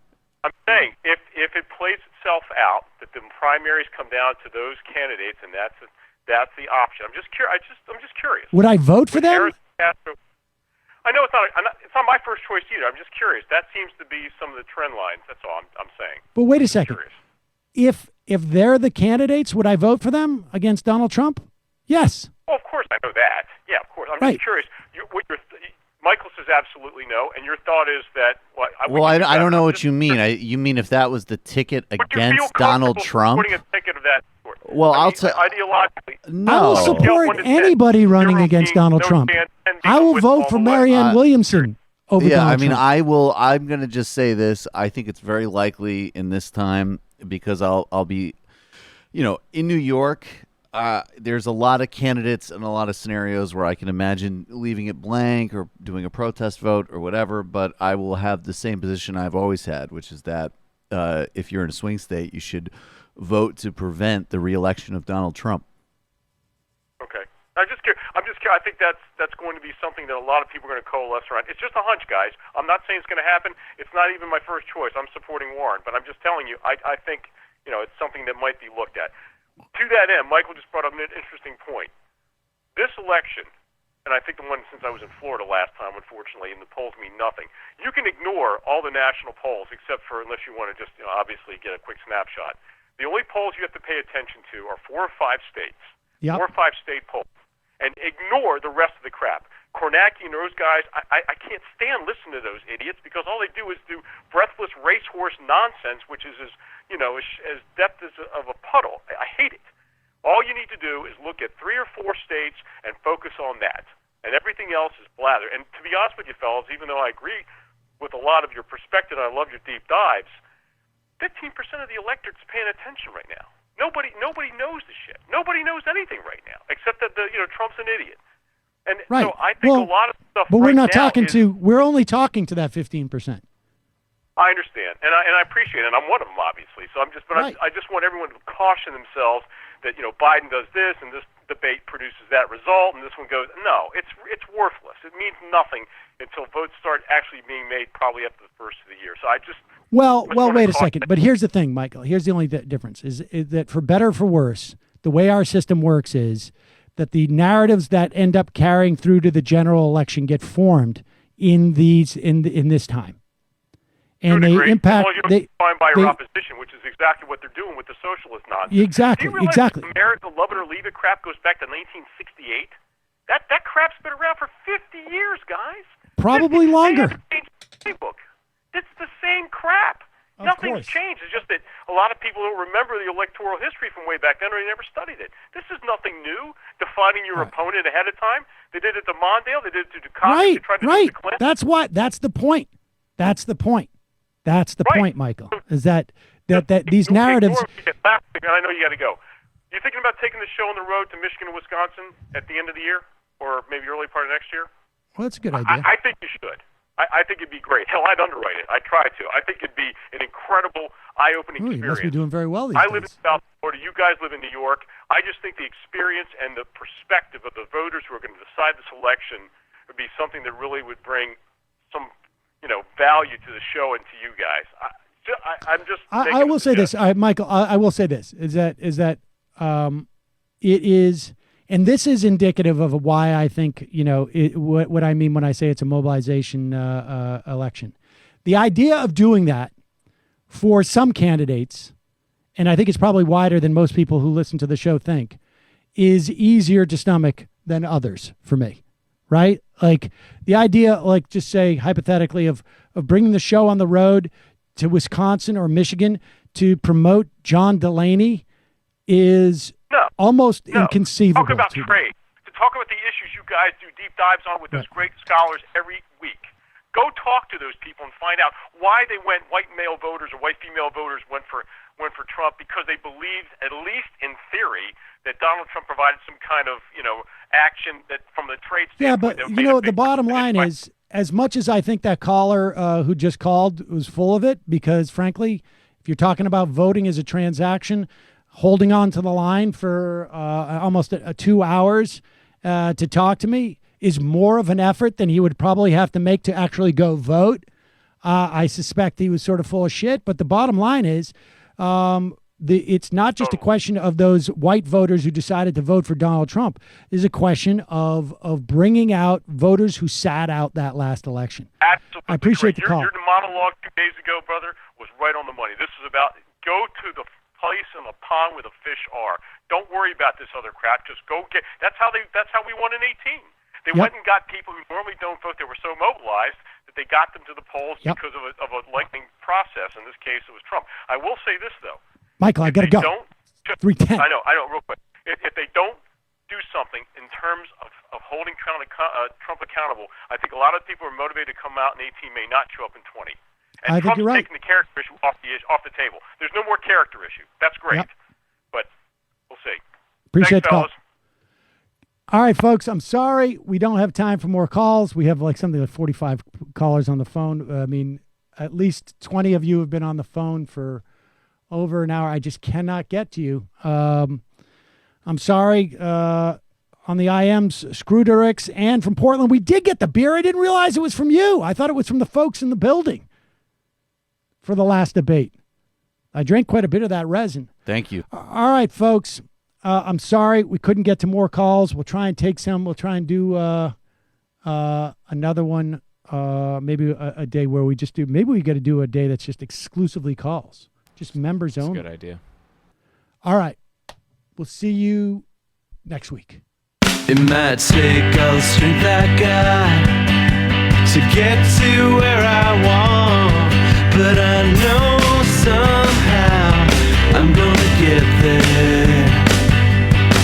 I wasn't looking when I just got caught between the truth and the lie bar, but finding out won't make me feel any better. Yeah, I know the clock is ticking, but the meds are gonna kick in, and my pilot light shining bright. I guess somewhere the choice was made for the option where you don't get paid, for the road that bends before it finally breaks you. I guess somehow I lost my drive between the 101 and the 5. Do you know how far the detour takes